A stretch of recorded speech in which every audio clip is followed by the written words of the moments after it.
All right, welcome to Temporium. This is our weekly tournament, and you are watching the top 8. I'm Presby Kennedy, and with me is Degencia. Degencia, say hi to all the people. Hello everyone, how are you doing today? Oh, I'm so excited. We are going to be casting the top 8 of our ninth weekly tournament. Going into this tournament, we have quite a few of the best Temtem players from all of the land coming to compete today. As you know, ranked has came out in game, and so a lot of people have been occupying their time with that. And as for this tournament, only the best of the best have entered and qualified for these final top 8 games. Degencia, are you excited for any of the names in the top 8? I can read them out to you. I'm just pulling it up myself right now, double checking. I did see a few familiar names, and I do see we have like a mini club war going on here. Yeah, I've got it up right now. It looks like we're going to have Bilbo versus Kanzaki for our game 1. We'll have Gaddy versus Huron Crane for our game 2. Alver versus Nico Blocky for our game 3.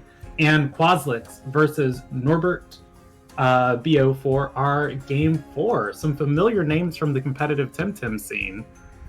Oh, definitely. And it is a bit unfortunate there for Classics. I believe Classics and Norbert are actually in the same club, so we're going to see an exotic French member exiting early. But the rest of the bracket looks fairly balanced. I'm curious to see how everyone's adept is to the current meta. We did see some big shakeups. How do you feel so far about all the changes, Presby? I am absolutely enamored with them. Receptive, like you and I were just talking very briefly before this, not saying much, but yeah, the buffs to receptive with Bamboozle being a status condition now and alerted coming into the game and its additional status condition has brought like so many more builds of Tims, and then a couple more Tims that, you know, have receptive but haven't seen like the light of day into the competitive scene. I've been seeing Madrids like crazy, which has made me like super ecstatic. And I'm overall like I'm very happy with like the balance changes for this patch. And if you look at the patch notes and everything that like went into them, we got about, I think, just over a dozen balance changes as far as like Temtem stats go, and then we got like 3 move changes and then like a priority change and then the new statuses, and it's just shaking up everything so much.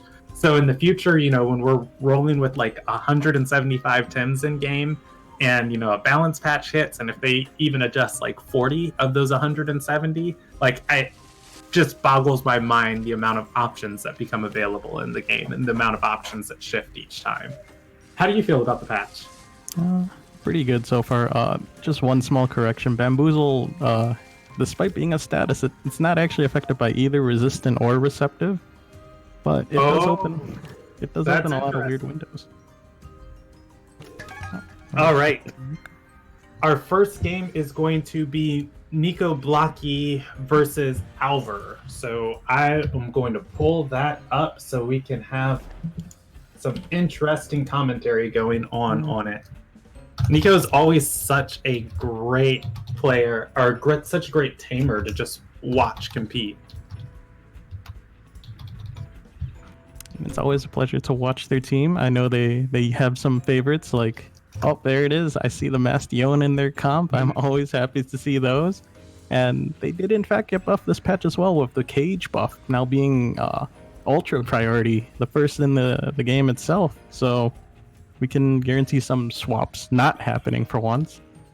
And let's see.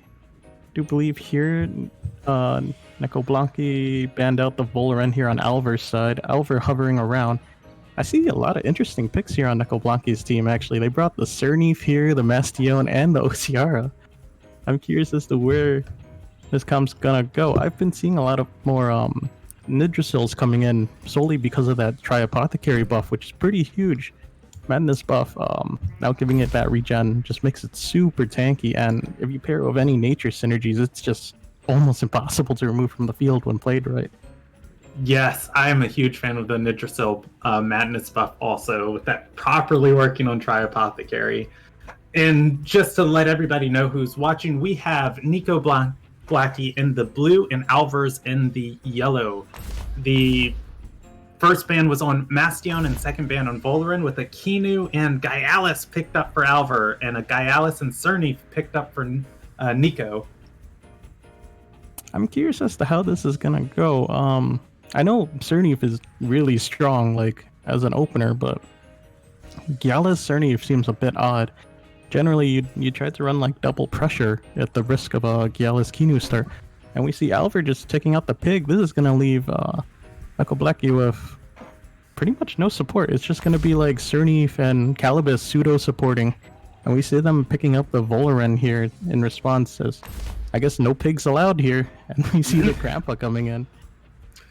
Yeah, Grandpa Tuvine picked up for Alvar and Volarin picked up for Nico, as they are deciding what their final two Tims are going to be, wrapping up this team against such a heavy wind and crystal typing on the enemy team. And see opting to go with that Nidrasil. And I fully expect probably the Calibus. Actually, both would be fine here. OCR is a good answer to Tuvine. And with this patch, we've been seeing a lot more Grandpa come in. Turbo Choreography and Hypnosis is now a very potent combo, despite Alerted being added to the game as well. So we see Alvar's comp pretty standard with the new changes. Just stack as much Turbo as you can of all your wins, since Electric is basically non-existent in the current state of the game. And then just have like Kinu and Grandpa just hypnosising everything. I believe Pig and Nidrasil both get it as well. Great options. Yeah, Nico's hovering that final pick, wondering what is going to wrap up their team for them. Oshara bringing that heavy special attack damage would be a great option against this Tuvine, as you mentioned. But Calibus with its nature typing, or with its toxic typing, could be a good answer to the Nidrasil that we might see, or the Kinu on the field. And that Nidrasil for Alvars is going to be the final pick as we go into this game one of Nico Blackie versus Alvars. All right, what do you think we're going to see here, Dag, for our turn one? I believe we're just going to see heat-ups all around. I'm curious if Neko just goes for the chip damage on the Gaialis here, or because they don't really have a support to set up here. And Alvar isn't exactly threatened on the Kinu. They could just sort of hold on here and look for a Stonewall, but we see Kinu actually being pulled out. Kinu being swapped out for the Nidrasil coming in to take its place. The heat up on Neko's side, or the Gaialis on Neko's side using heat up. Cerny with water cutting lilies. Going to go onto Gaialis, dealing a just under 25% damage as the Gaialis on Alvar's side heats up. And that Cerny on Neko's side is settling, so the longer it stays on the field, the more dangerous it's going to become. But if it gets pushed off once, it's got to settle all over again. And then, let's see, with Nidrasil coming out, it has access to everything, could just allergic spread for a lot of poison here. We saw that Gaialis not taking too much. I'm curious if this is a Callosity Cerny or settling, as settling could be a very potent threat here. But Nidrasil could just set up magic. It is a settling Cerny. It did settle at the end of that turn.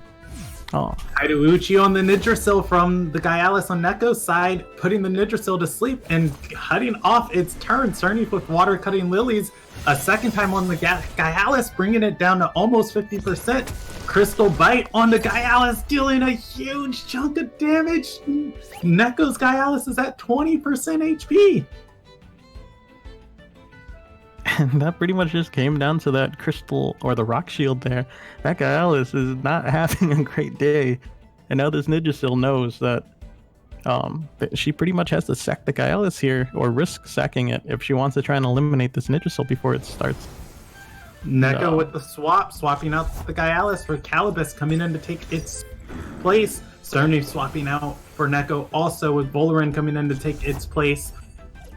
Is this going to be an allergic spread we see here? Gyalis with sharp stabs onto the Calibus, but it tanks it so well. Nidrasil with an allergic spread, but the two toxic Tims are going to tank that wonderfully, and the Tri-Apothecary is not going to apply any poison tank.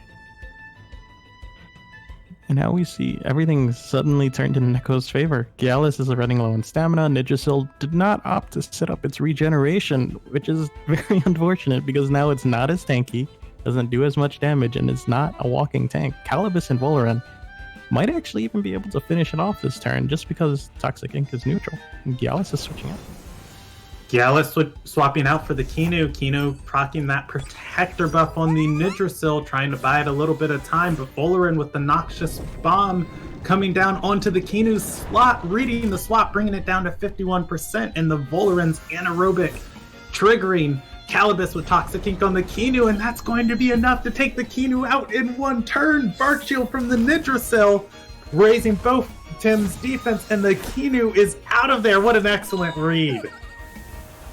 What a fantastic turn for Neko here, and that completely cuts off Alver from being able to sustain his Nidrasil with more than just Madness buff at this point, because now they no longer get the nature boosted Revitalize from Kinu, and they can't keep flipping the buffs.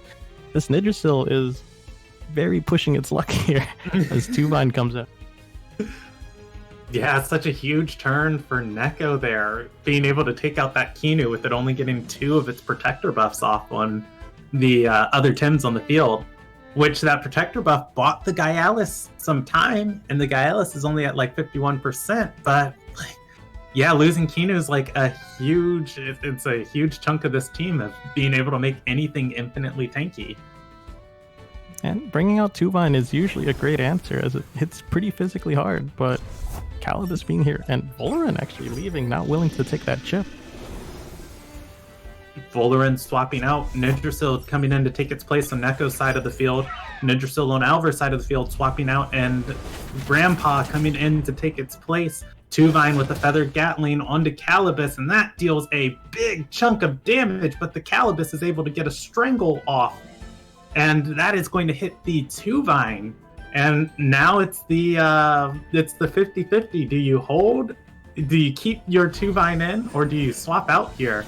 Hypnosis with the Grandpa onto the Nidrasil, and Nidrasil is going to be outsped and put to sleep. The Tuvine stays in, but its Feather Gatling fails to Calibus's Strangle. Calibus tries to Toxic Ink, but it still fails due to the Strangle. And that was just 2 turns of very quick actions from these Tamers. And I believe that was sort of a game of chicken. It's like, will Nidrasil be able to try Apothecary Calibus up during the Strangle because Grandpa would go for a Turbo, or does Alver opt out for the Hypnosis? And we saw it right there. Hypnosis is just super safe, going for Turbo on this turn. Turbo Choreography on the Grandpa, bringing the Tuvine and Grandpa to +2 stages of speed. Feather Gatling from the Tuvine onto the Calibus, dealing a heavy amount of damage, knocking that Calibus out. Nidrasil is sleeping, and it is going to get the alerted status condition, preventing it from being put to sleep again. And now Nidrasil suddenly staring down on 2 super fast wind types, and it's not set up at all yet, and Cerneef coming back. Oh, this Cerneef does get revitalized, and it will have nature synergy here, so it could opt to just Madness buff on this Nidrasil and sort of just not care about the wind anymore here, as Grandpa's pretty much past his usefulness.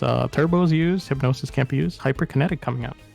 Hyperkinetic Strike from the Grandpa onto the Nidrasil, dealing bringing it down to 38.1% damage. Tuvine with Feather Gatling onto the Nidrasil, and the Nidrasil is taken out before it can even Madness buff or get any type of defenses off. Neko's Cerneef with the Water Cutting Lily onto the Grandpa, dealing a nice chunk of damage, but it's not going to be enough to make up for that turn of losing such a important Tim on their side of the field. Gyalis swapping in to take the place of that dead Nidrasil. Now, bringing Gyalis in this situation, I have to question a bit. Albeit Grandpa is no longer able to make any moves because it overexerted. Tuvine is definitely faster than this Gyalis here. It could Crystal Plume Gatling this Gyalis slot before it can even get Haito off. And Cerneef slowly just building up that damage. But as we saw, it didn't even make marginal dents in Grandpa as we see it switched out. Grandpa swapping out on Alvar's side, Nidrasil coming in to take its place. Tuvine with the Feather Gatling onto the Gaialis. That is going to be enough to knock the Gaialis out. The Gaialis on Neko's side is down, and Cerny with another Water Cutting Lily is going onto the Nidrasil spot, but that's only going to deal a fourth of the damage from its typing. And Volarin swapped in on Neko's side as Neko's down to their last two Tems. And normally I wouldn't be doubting anaerobic Volarin in these situations, but due to running Cernif, we know Sweatband is on Cernif, and right now Cernif can't do anything about this Nidrasil despite however many settling stacks as we see. Volarin with Feather Gatling onto the Nidrasil, dealing a nice little chunk of damage, but it's not going to be enough as the Nidrasil spawns with an allergic spread. That is going to be an immunity on Volarin's side, but the Cernif has now 3 stacks of poison on it as Neko takes the turn to rest.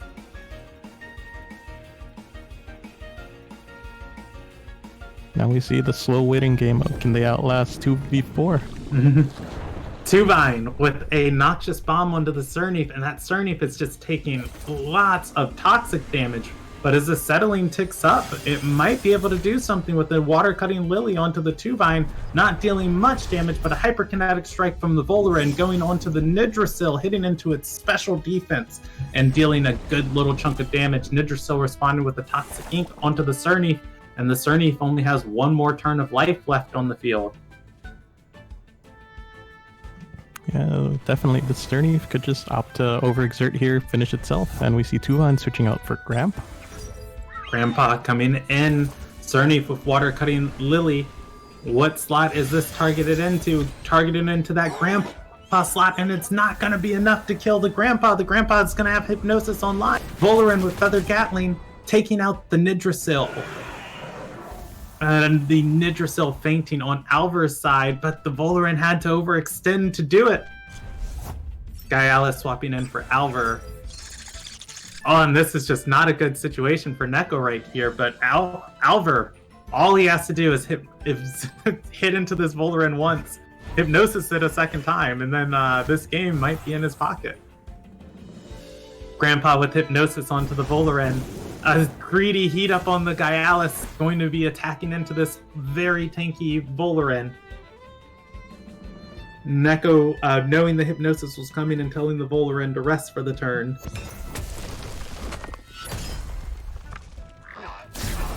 Crystal Bite coming from the Gaialis, and that's going to be it. Game 1 going to Alvar. And that's the power of a +4 Gaialis. Dear goodness.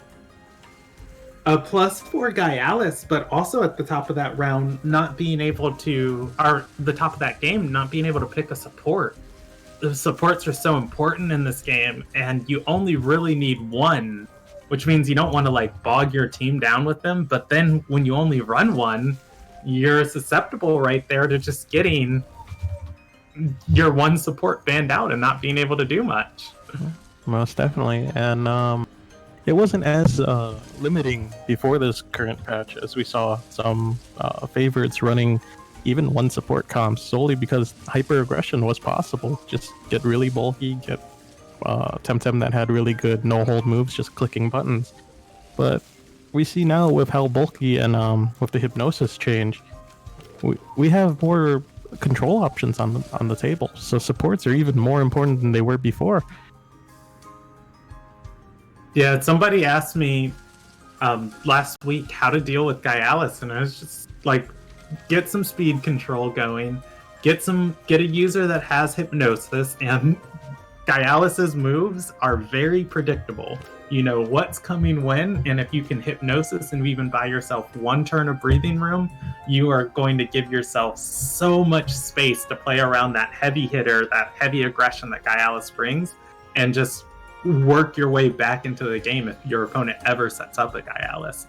And I think we saw excellent play there from Alvar on just, letting the Gaialis through in the pick and bans, responding to it in his opening gambit, and playing excellent with their own Gyalis. Yeah, most definitely. And I have to question if Neko wants to opt in to pick Gyalis early again, as albeit as strong as Gyalis is, Gyalis without any support can't really do its thing. That's why we see Glass Cannon Gyalis move out of the meta and bulky Gyalis coming in. We just see it surviving things, giving Kinu and Pig time to buff it up and protect it. And then we see it basically reverse sweeping the game. As we saw Alvar did pretty well there. Kinu Gyalis, a very, very strong opener with, I'd say maybe 3 or 4 counter strategies.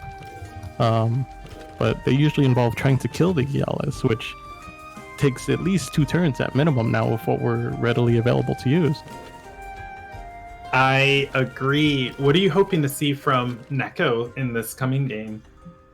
I feel like Neko should either just eliminate the Gyalis or just try and ban like Kinu right off the bat. No need to try and play around Gyalis if you don't have a direct answer, because well, we saw the Mastion just insta-banned there by Alvar, not even giving her soul fire Tem into this, and I don't believe Neko is even running an Earth Tem either, so their crystal counters are pretty limited this game to just hitting it really hard on either physical or special, depending on what it's weaker to. Yeah. All right, we are moving into game 2 here of Alvar versus Neko Blackie. And I completely agree with you there. Hoping to see just a few more answers to these crystal Tims, and Alvar starting out this game banning Gyalis, and Neko starting off this game by banning Pigapet. The first 2 picks for Alvar are going to be Volorend and Ukama, and the first 2 picks for Neko is going to be Mastion and Cerny. A fire nature start. That's interesting. I'm a bit curious as to why Alvar banned out the Gyalis here, but and letting the Mastion through. Now Neko doesn't have to worry nearly as much about Tuvine, Gyalis, or Nidrasil. And we see the response is actually, I believe, Anaerobic Volorend and Ukama. But now this Cerny has significantly more value, and Neko's own Volorend gained a lot more value this game as well. I could see Alvar having to decide between eliminating Volorend, Pigapek, or Nidrasil here, just to see how much easier they can make the game.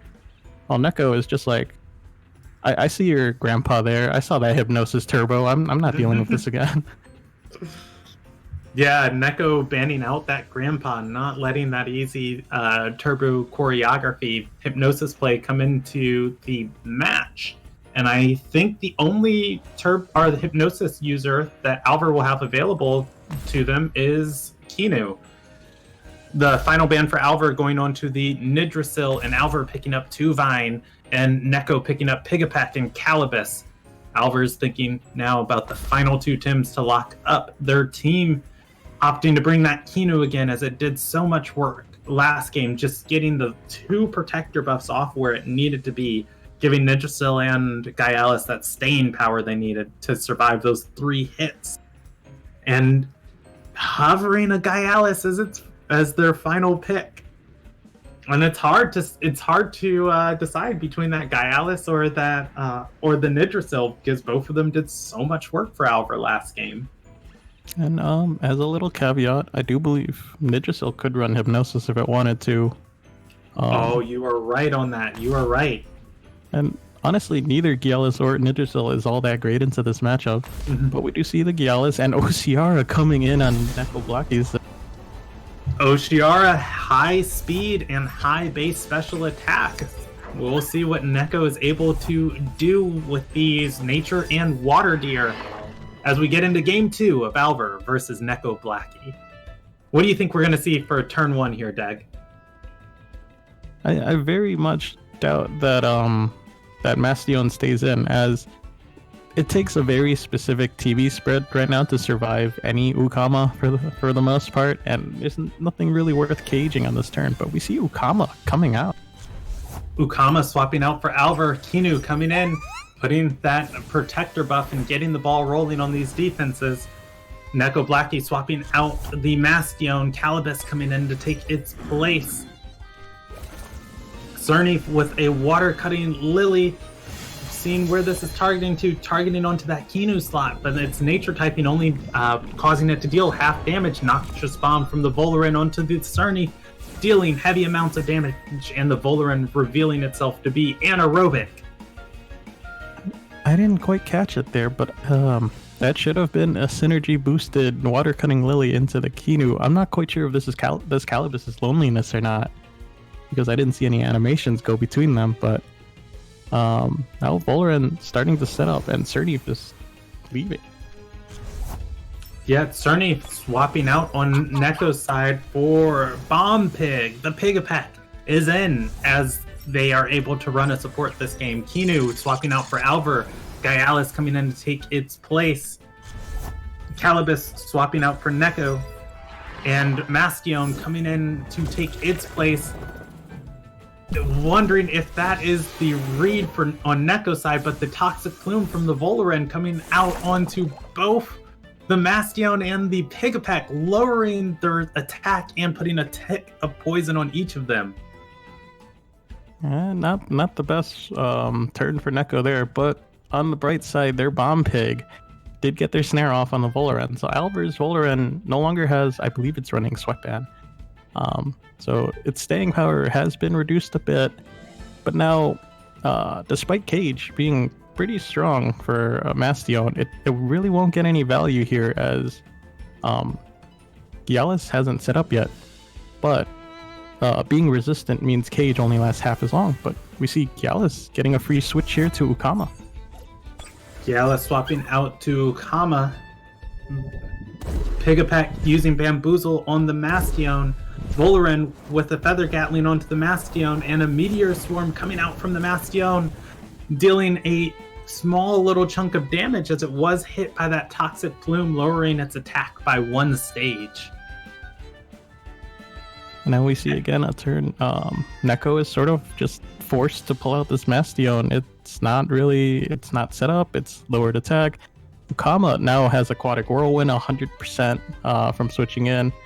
And Bomb Pig is sort of just sitting there. Could Bamboozle itself, could Bamboozle whatever switches in to try and reduce the damage. But either way, it's going to be a lot of damage coming from Alver's side. Or they could just switch out Ukama. Ukama swapping out on Alver's side. Gaia coming in to take its place. The Mastion swapping out on Neko's side as Calibus comes in to take its place. Volarin with another Toxic Plume, putting a tick of poison damage onto the Bomb Pig, but the Calibus's toxic typing causing it to resist that poison tick. Pigapek with the Stonewall onto the Calibus, giving it increased defenses, and the Calibus is now staring down this Gaialis. I know we saw Calibus did get that minus attack from the Volarin's synergy again, but now Calibus getting that Stonewall, it is tanky enough to take this Gaialis, and I don't believe this Gaialis has been able to heat up at all yet. It's just been a constant swapping game between it and the Ukama. And Bomb Pig switching out here. Pigapek swapping out for Neko. Oshera coming in on Neko's side. Volarin swapping out for Alver, and Kinu coming in and getting that protector buff on the Gaialis. Gaialis using Heat Up. This Gaialis is now online, but Calibus with the Strangle is going to cause the Gaialis to either have to swap out here or do nothing for its next turn. And as much as I would expect this Gaialis to be able to tank, it only has 1 protector buff, and Ociara now has Aquatic Whirlwind online as well. So this Gaialis could take quite a chunk here if it opts to stay in. But Kinu swapping in does mean they do have access to, I believe, Hypnosis, Turbo, and possibly even Stonewall. Curious if this Kinu just opts to just keep the Gaialis in another turn, since Calibus can't even threaten it unless the Gaialis switches out, which I fully believe Neko will be planning to just have Toxic Ink go into the Kinu slot just in case for that situation. Yeah, and I'm wondering here too, how much speed investment does a Kinu need to outspeed the base speed of Oshera? I believe Oshera's base speed's like 100, or like 110. It's like a super fast Tim. Yep, it's the same with Giala, Sukama, and OCR. I believe Kidu needs something like 160, 260-ish range to be able to outspeed their base speeds. Oshera with the Aquatic Whirlwind going to go off first this round with the +3 priority, dealing a nice little bit of damage to the Gyalis, but the Gyalis running an Umbrella. Kinu with Turbo Choreography, raising the speed of their team, but the Gyalis staying in to try and Crystal Bite, and it's going to fail to the effects of Strangle, causing the Calibus also to have its move fail to the effects of Strangle, as both Tims opted to stay in. And I believe that is the what I call the Adakar Gyalis there. Mm-hmm. The extra bulky with Umbrella to make sure it counters these water openers. Oshera swapping out for Piggypack. Gyalis using a Hidouchi on the Piggypack, and that is not going to be enough to kill the Piggypack, but it puts it to sleep for one turn. With the Hypnosis onto the Calibus is not going to be able to strangle this turn, and the Calibus is also asleep. The Piggypack waking up, getting alerted for one turn, and this is a situation and a half. Most definitely. With the pig on the field, they have no worries about getting any cheeky Fainted Curse procs going off. And they can sort of just ignore the pig now, as it can't really do too much on its own besides bamboozle the other side. They can sort of just keep doubling into that Calibus slot until the pig's gone. Ooh, Calibus with Pillow. Calibus with a pillow, recovering a little bit of HP. The Piggypack swapping out on Neko's side. Mastion coming in to take its place. Kinu with Revitalize onto the Gyalis, healing up that Gyalis and undoing all the work that's been done this match. The Gyalis resting to get a little bit of stamina back, and the Calibus is now awake. Now, if that Mastion didn't have an attack down, this is the exact situation I feel like Neko would want to be in to find her way back into this game. Mastion with the cage going off, stopping any swaps. Kinu with the grease is not going to be able to be caged. Voloren swapping in to take the Kinu's spot here. Gyalis with Hidouchi onto the Mastion, and it's not going to be enough to kill it. And Calibus with a strangle onto the Gyalis. And with that turn, I believe Alver has completely swung the game like 100% in their favor now, as Mastion didn't get to take a turn. We see it running the energy drink, which means generally for those situations where they could just Meteor Swarm and then get High-Toed and still get it off. Now they couldn't do that. Gyalis got a lot of damage off on this Mastion, and nothing's trapped on Alver's side. Feather Gatling from the Voloren onto the Mastion, and Calibus using Toxic Ink, but the Gyalis staying in and the Toxic Ink failing. For a second, I was like, I had a visual bug on my side of like spectating. I saw the Voloren at 0% stamina. I was like, how? The Oshera coming in to take the place of that dead Mastion, and Neko is looking up a mountainside and has to start climbing here. And I believe this Oshiara is actually outsped by the Gyalis now, unless this is a glass cannon build. Thanks to that +1 on Gyalis. So it's Crystal Bite. Could just eliminate it from the field with Voloren doubling in and Oshiara leaving. Oshera swapping out for Neko, and Piggypack swapping in to take its place. Gyalis going for the Crystal Bite, not falling for any of those Bomb Pig shenanigans, and Feather Gatling from the Voloren coming in onto the Calibus. The Calibus with Toxic Ink onto Gyalis. It's going to deal a little bit of damage, but the Resistant is going to stop those poison ticks from ticking away any more of Gyalis's HP. And now we see it's going to be a slow game of this Calibus trying to whittle down both Gyalis and Voloren, while that Kinu is still a threat on the field. And I don't believe there's any way for Neko to preserve it, unfortunately, as their sole support, Piggypack, does not get revitalized, unlike Alver's Kinu here. And that Voloren just dancing around, showing that it's here.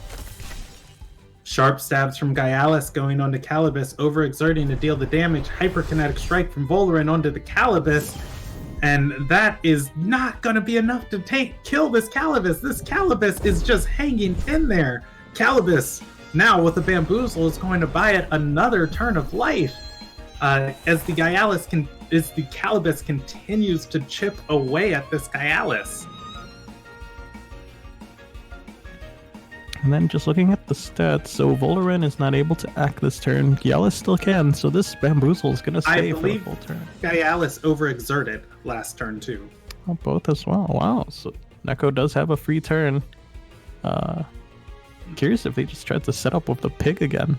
If you had one turn to win it all, would you capture it or would you let it slip away? You gotta lose yourself in the moment. As Gyalis out for 2 Vine, you only got one shot. Not miss your chances. Pigapek swaps out too for Neko, and Cernif comes in to take its slot. Calibus with the Toxic Ink on the 2 Vine. 2 Vine taking 2 ticks of the poison damage, as this incredibly tanky 2 Vine is going to be able to outlast this poison. Now, unfortunately, Calibus running low on stamina, running low on health, no Bamboozle. Cernif at least does get that boosted Water Cutting Lilies as long as it goes first. Yep. Cernif with Water Cutting Lilies, just like you said, going onto the 2 Vine, dealing a nice little chunk of damage. The 2 Vine with the Noxious Bomb, sending it into Cernif. Not going to be enough to take the Cernif out. The Volarin resting for a turn. Calibus also resting for a turn. And the 2 Vine is cleared of that poison. I did catch it that time, so this Calibus is Loneliness. So unfortunately, there is no boosted Water Cutting Lilies coming in for Cernif. So it's not going to be doing more, or much more. I believe it's at like 2-3 stacks of settling. Cernif with another Water Cutting Lily going onto the 2 Vine, dealing a great amount of damage to it. 2 Vine with the Feather Gatling onto the Calibus. The Calibus finally going to be taken out, as the Calibus is knocked out on Neko's side. Volarin resting to get stamina back. On my screen, Volarin is still at 0% stamina, but it has rested for 2 turns, so I believe it should be at about 20% stamina. It's actually at 80% stamina this turn. Oh, well, hey, there we go. Oshera coming in on Neko's side of the field. And now this Volarin wasn't really threatened by anything. It sort of just, took a 5-week vacation, came back, rested and relaxed. And now it's just here to nuke the OCR of Cernif. And Cernif is leaving the field. Pigapek coming in on Neko's side of the field. The 2 Vine swapping on for Alver, with the Kinu coming in to take its place, proccing that protector buff on Volarin. Oshiro with the high pressure water onto the Kinu, not dealing much damage, and the Volarin waiting patiently again. Alver is not taking any chances with this Toxic Plume and taking this 40% damage from Pigapek.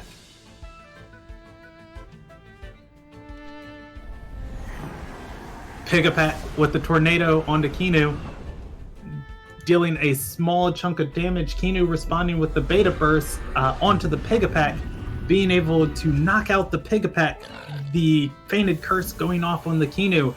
The Noxious Bomb from Volarin onto Oshera, dealing a huge chunk of damage. The Oshera cannot take another one of those. Oshera with Blizzard onto Kinu, and that is this Kinu's life. And I do believe at least that stops the 5-0. Small victories here and there as we see this match winding down and Gyalis coming back. This is the moment where the headband gets scratched. Cernif swapping in on Neko's side of the field, as Neko's last 2 Tims stare down the rest of Alver's team. A Gyalis that's online with +2 attack, +1 speed, +1 special defense, and +1 defense. And a Volarin with almost an equivalent amount of buffs, but all defensive. Oshera with an Aquatic Whirlwind from Neko's side of the field. The Aquatic Whirlwind's going to outspeed everything on the field. Not enough to take down the Gyalis. The Gyalis with the Crystal Bite, and the Oshera is out of there. Cerny with the water cutting lily. The water cutting lily is targeting towards the Gaialis, and the Gaialis is done for. This Voloran not opting to rest anymore, as its final Noxious Bomb is going to come down and kill the Cerny, giving the victory to Alver 2-0 over Neko Blackie. And that was very well played by Alver. Alver just doing everything that they can to just keep inching ahead in that game. I looked at the battle stats like halfway through the game, and like while Neko was setting up a strategy to try and get back in the game, Alver had all of their Tems like at 75% HP. I think that was just really the exceptional play there, just keeping all of those Tems in such a good to secure that victory. Most definitely, Albert really took advantage of all the typing advantages they had, and just constantly switching in and out, showing Neko Blackie that they had this many resistances, and this Kinu, if left unchecked, will just keep healing. So they didn't have too many options in the end, and Albert just playing excellently there. And I believe that's actually our club war match there. I believe Neko Blackie representing Exotic French, and Alver being from Enigma. Yeah, Alver from Enigma. I don't know if we're allowed to have like biases or not. I haven't talked to anybody in Temporium about this, but I'm a part of the Enigma squad, so shout out to Alvers for representing strong. But Neko also coming through, one of my favorite players to watch. All in all, good top 8. We've got more great games coming. We've got more great games coming later today, so stay in the chat, keep watching. Let's see those poggers. Let's see all of the hype. People said the commentator's a little too hype for this game. I'm always hyped. I'm so excited. Any day I get to watch and cast Temtem is a great day. I'm Presby Kennedy, joined by Deg. We are going to take a small, quick break so we can set up and see what game we have coming up next, all of you.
Hello, everybody, and welcome back to Temporium. This is our weekly tournament number 9, top 8, and we are in the semifinals. I'm Presby Kennedy, joined by Degencia. Deg, tell everybody how you're doing. I'm doing pretty good and excited to see who we have in the semis for our match to spectate. I believe we have Kanzaki and Heron Crane on one end, so that's Divine versus Enigma, and then we have Alpha versus Classic. Another Enigma versus French Exotics. I'm curious which one we'll be watching. And we just talked amongst the Temporium staff. We decided how we're going to determine which game gets put on stream. We were taking a vote, but instead we've decided to flip a coin. So heads, it's going to be Alvers versus Quazix, and tails, it is going to be Huron Crane versus Kanzaki. And I'm flipping now. We got a little spin. It's going to be heads. Alvers versus Quazlix is going to be the game we cast. So I will message Havoc and let them know, and we are going to jump into this. Oh, this is going to be exciting. Can you run us through again what clubs these two tamers are playing for?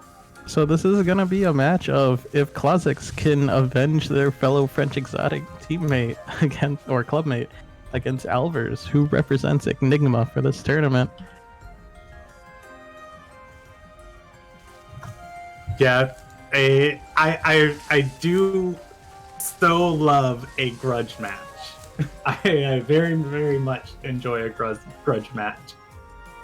I know the people on stream don't really know me that well, but I don't come from, but I was raised in Alabama. And college football is huge there, and they're like the two oldest colleges have like a grudge match every year, and it is a way of life.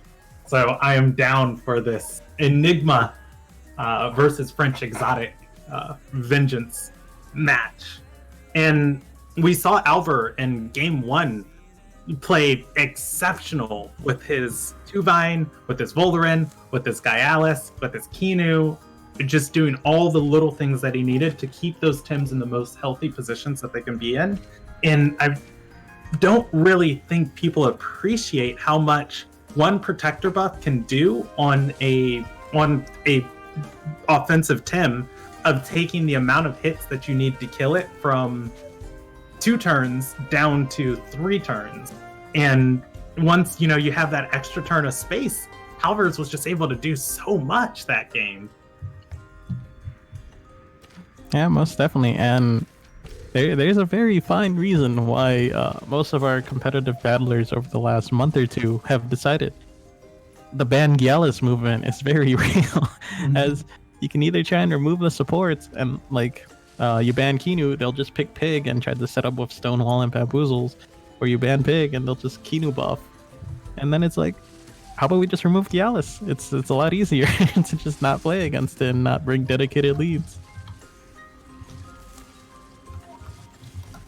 Yeah, and I completely agree. One of my favorite things of how I run Gaialis in my current team that I play on rank with is my Gaialis is a bulky fallback Tim, whereas most people see my Gaialis and they ban it, and I'm just happy with that, and the rest of my sweepers and the rest of my team gets through.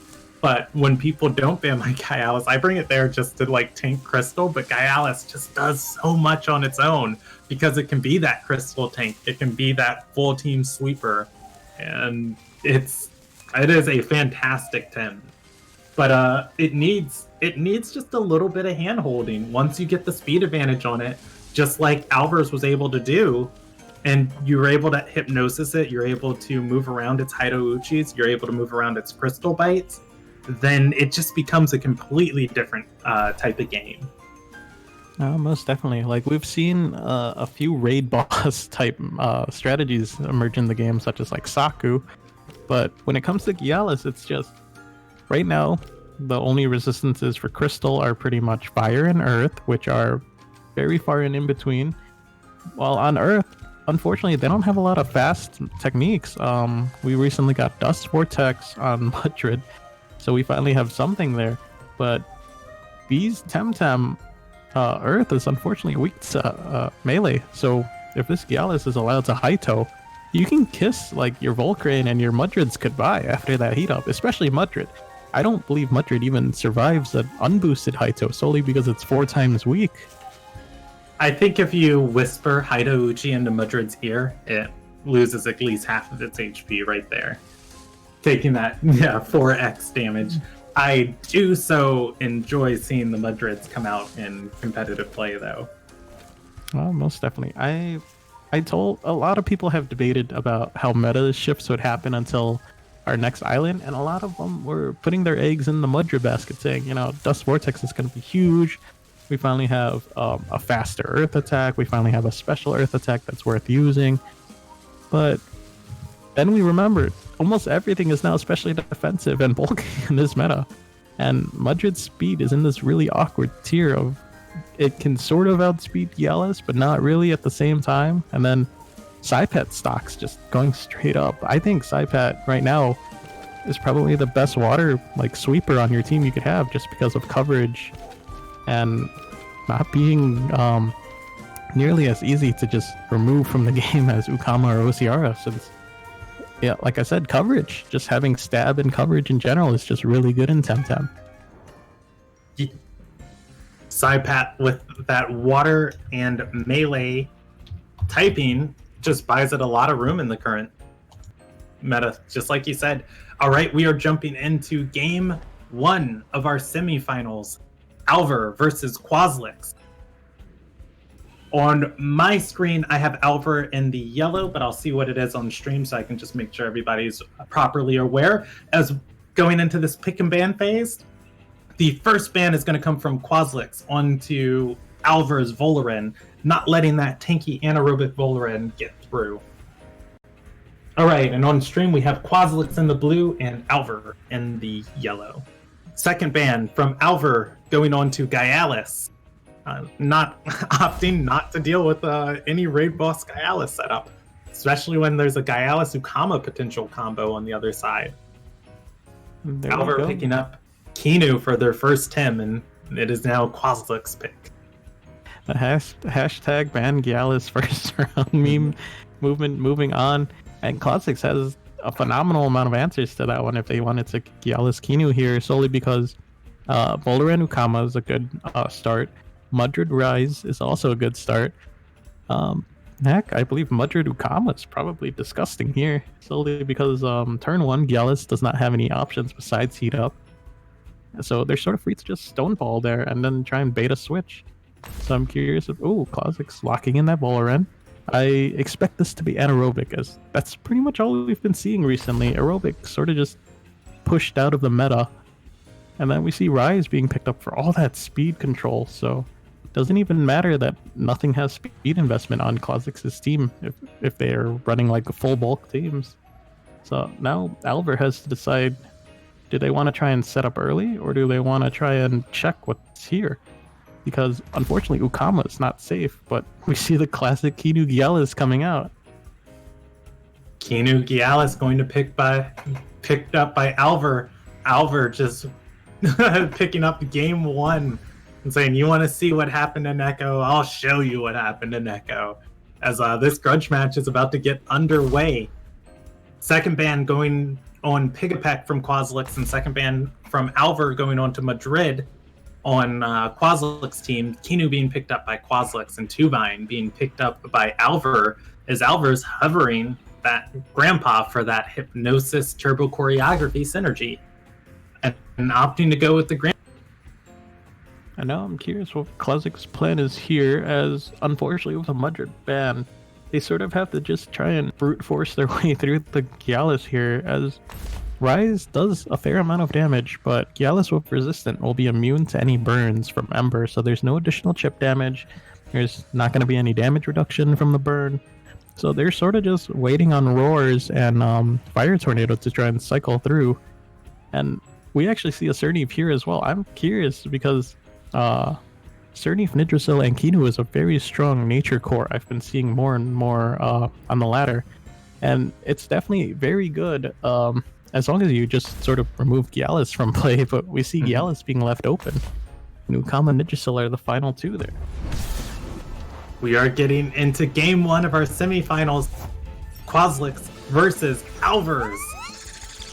As these two tamers have fought through the groups, got into brackets, and has moved on to this semifinal stage of competition. What are we expecting to see here, Dag?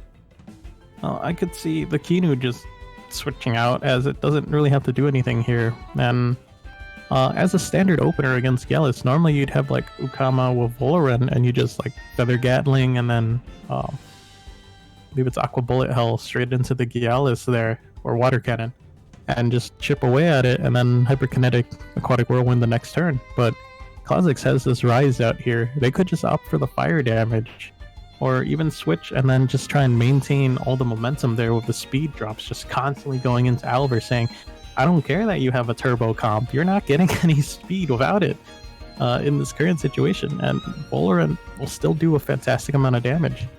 And unless Alver changed items in between rounds, I'm pretty sure this Gyalis is just running the umbrella again. Curious what Kha'Zix has here.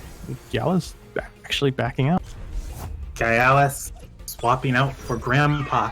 The Grandpa coming in to take its place on Alver's side of the field. Alver's Kinu swapping out for Tuvine. Going early for this turbo choreography play, perhaps. Feather Gatling from Voloran onto the Grandpa, dealing much damage. Rise with Embers onto the Grandpa, also dealing a small little chunk of damage, and that burn tick is going to leave the Grandpa at 64% HP. Not a bad little maneuvering for Alver on turn one.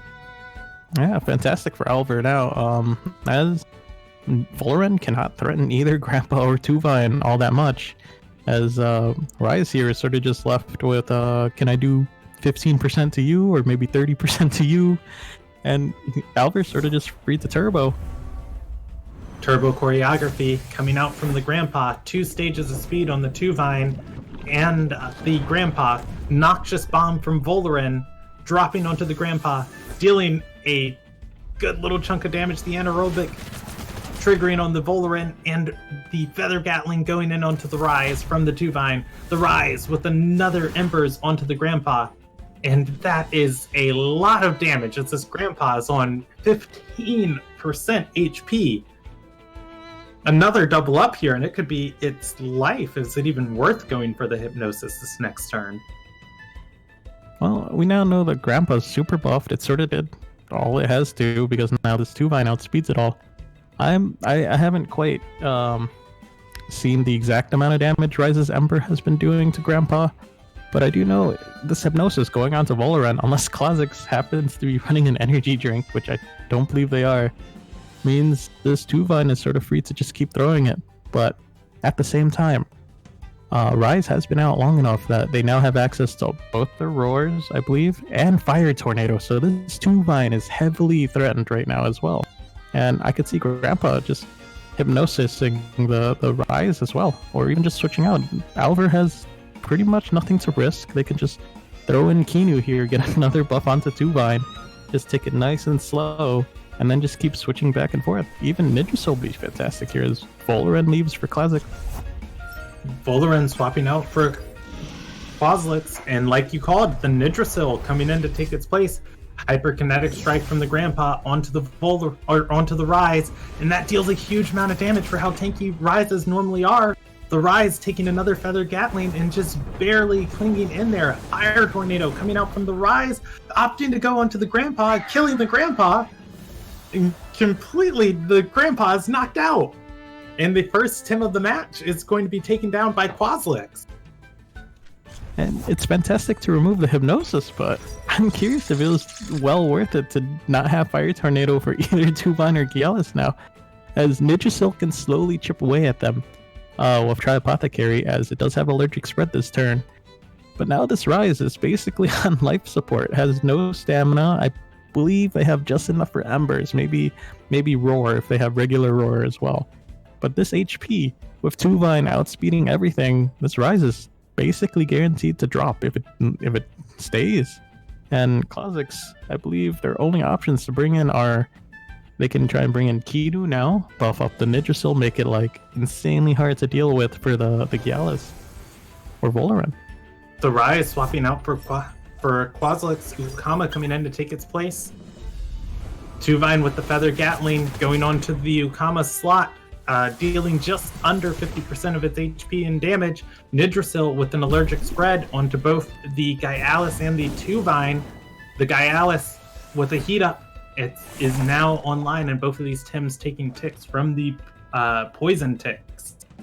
And yeah, that last turn before this, I had my hand over my mouth of like giving up. That like fire tornado was huge. Because Tuvine isn't very specially defensive, and that potentially could have one-shot the Tuvine depending on its HP investment.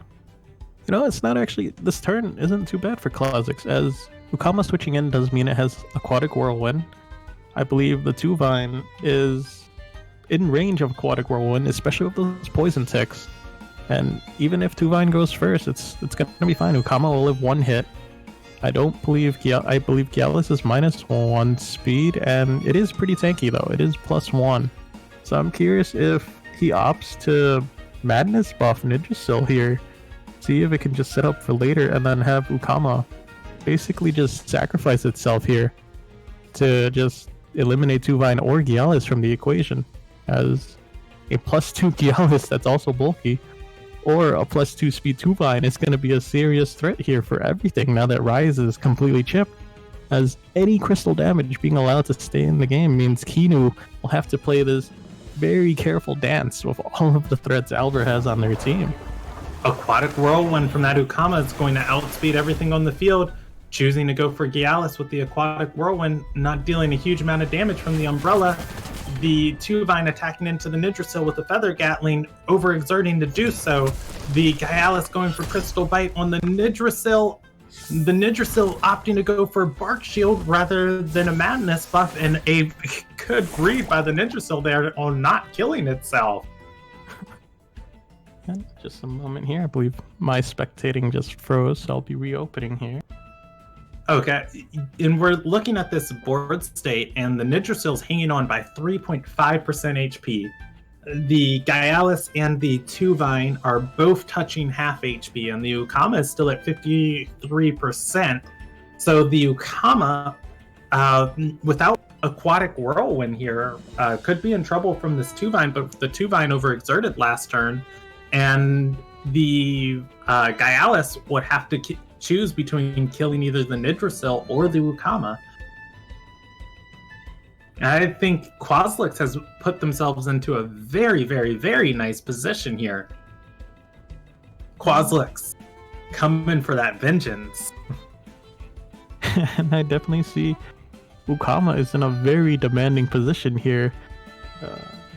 So Alver, curious if they want to keep either of these in, as we see. Tuvine swapping out for Alver. Kinu coming in, giving that protector buff to the Gyalis. The Gyalis is already so tanky. The Gyalis with the crystal stabs, not letting Nidrasil get any more poison ticks off. The Ukama with the blizzard onto the Gyalis, but that protector buff is just going to make that deal such a minute amount of damage. The Gyalis has one more move before it overexerts. And now I'm curious if Kha'Zix will opt to just bring Rise, or there's the Volaran saying, I can finish your Gyalis here and now, and your Kidu does not want to stay in, as now I have a toxic affinity for my Ukama's water cannon. I'm going to get some extra ticks, make sure you die. Or I can just Feather Gatling into that slot, as your only option to switch in is pretty much Tuvine at this point, just because it resists, and you don't want any additional damage to that Tuvine. Especially when Ukama is still the one on the field, because even if you resist the Feather Gatling from Volaran or Hyperkinetic Strike, if they have it, that just means you're going to take massive amounts of damage from Ukama either way. And I don't believe this Kinu is fast enough, especially with that -1 speed drop, to be able to revitalize whatever comes into that slot. So I'm curious what Alvar will be doing here.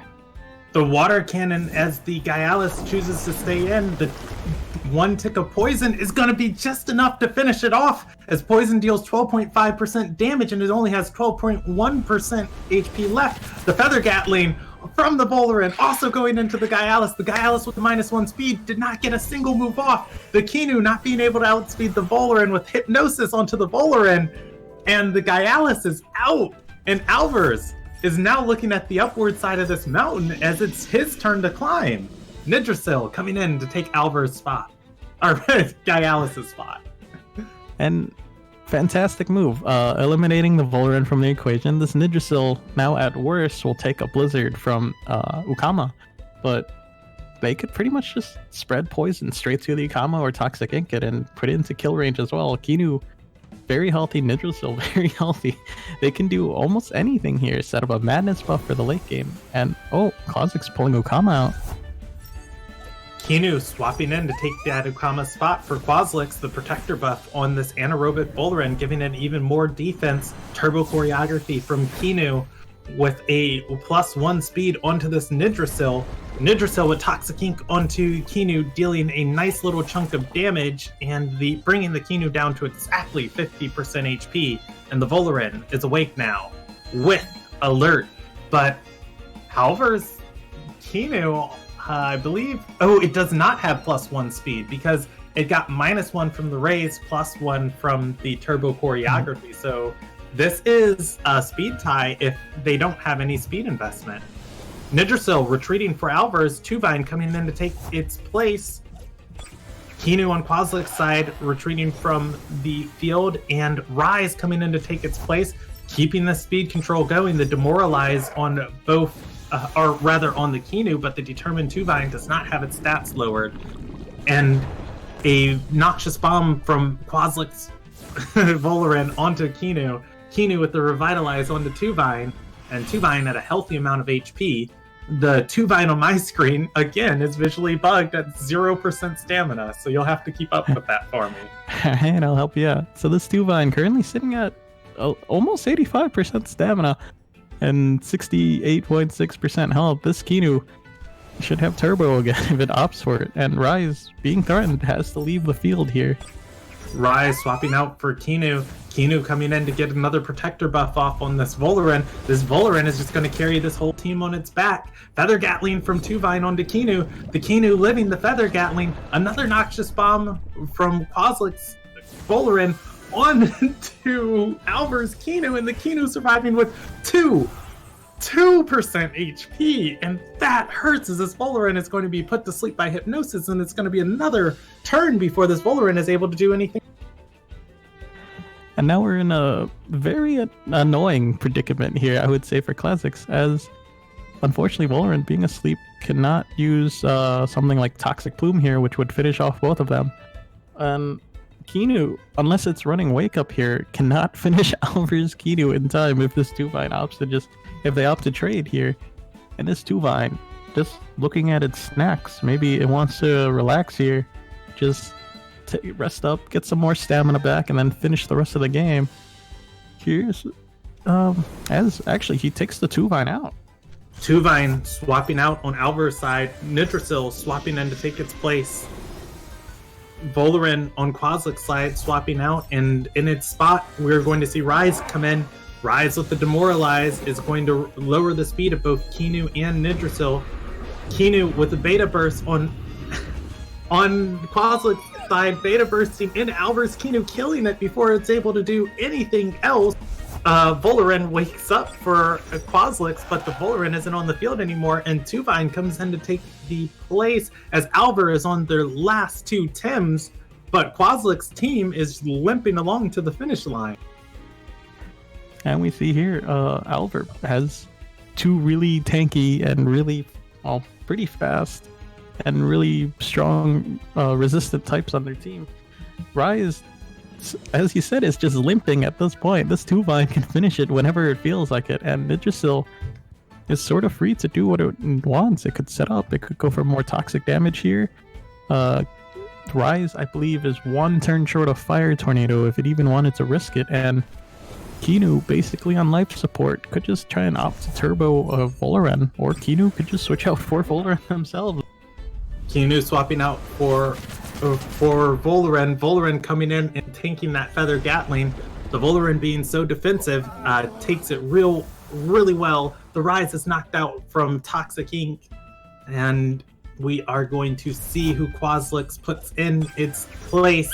Quaslix bringing in the Ukama in its place. The Ukama has Aquatic Whirlwind still online, and we saw before the +2 speed 2-Vine was outsped by a no-speed Aquatic Whirlwind Ukama.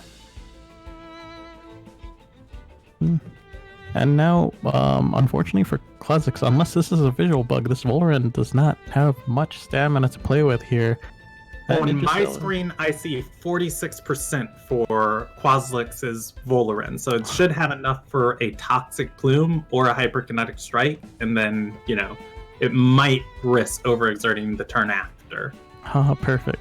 Because right now I just see 8.2, which I'm pretty sure was what it had before it swapped out. So this Voloran I've been getting the 0% on my screen each time things are swapping in or out. And then I think the Ukama actually has more as well. So I really hope it's working. And it Aquatic Whirlwind. Ukama with the Aquatic Whirlwind going from 100% stamina down to 60% stamina. Aquatic Whirlwind's onto the 2-Vine, but the 2-Vine survives it with the Feather Gatling going onto the Ukama, but we've already seen that that's not going to deal enough to kill it. The 2-Vine overexerting in the process. Feather Gatling from the Voloran onto the Nidrasil, dealing a big amount of damage, but the Voloran overexerting to deal that damage, and the Nidrasil able to knock out the Ukama there. Kinu coming in, getting a final protector buff off, raising that Voloran defense to +3 as it is already maxed out on special defense. And at least for Quaslix, there is one bright side in this final 2v2 stand. This Kinu has a turn.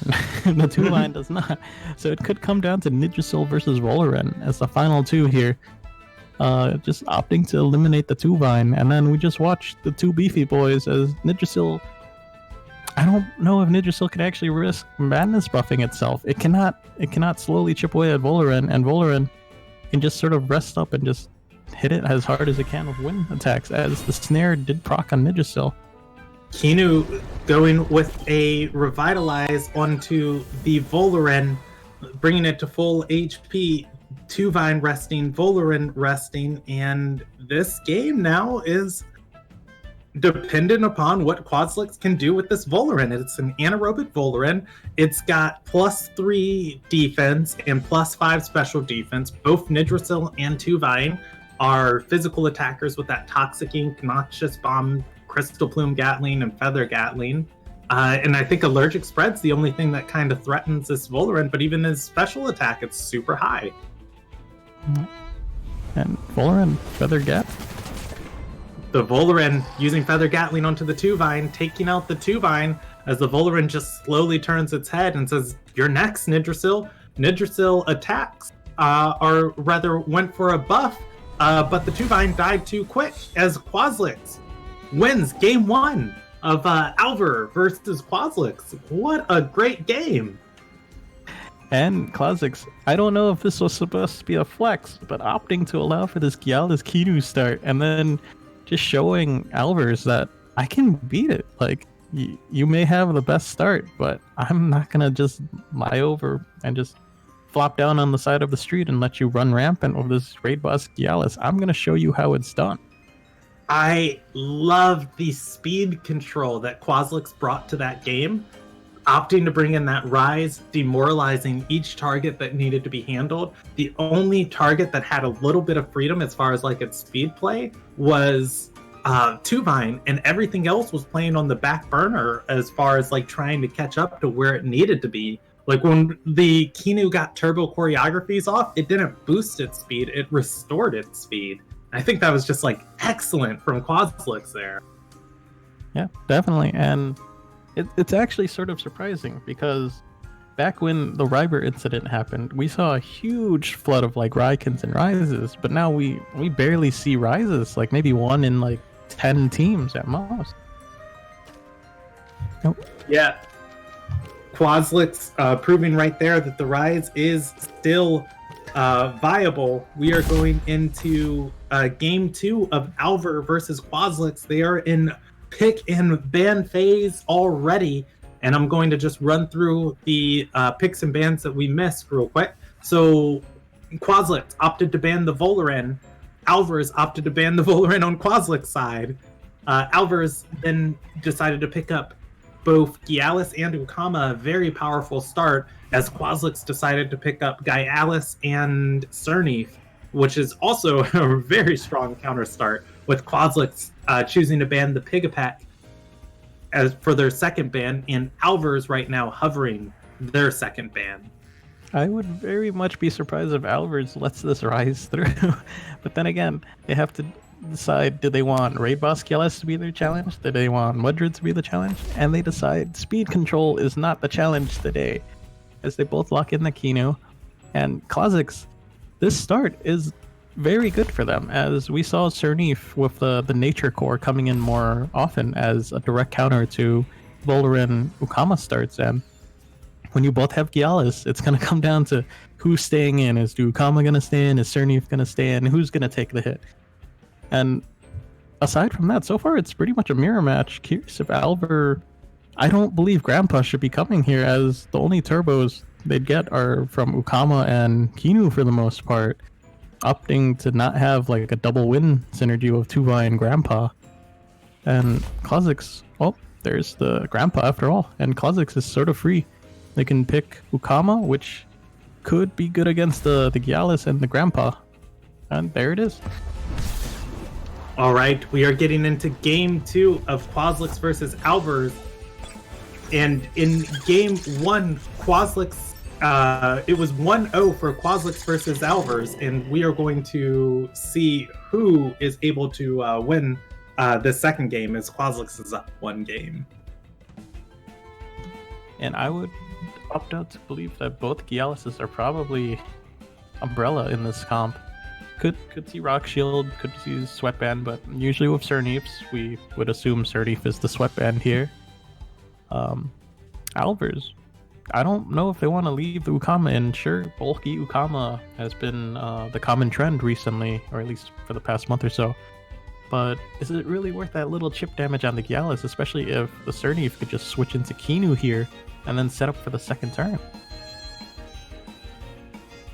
Yeah, really wondering if that Ukama is worth it staring down this field. These Gialises, do you heat up? Do you pull the trigger?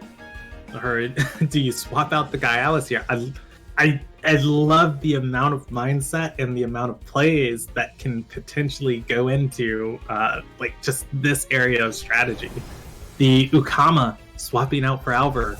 Kinu coming in to take its place, proccing that protector buff onto Gialis on Alver's side of the field. Quaslix's Cernif with a water cutting Lily going on to Gialis, dealing just under 25% HP. The Gialis heating up on Quaslix's side, and the Gialis heating up on Alver's side. Both of these Gialises are online.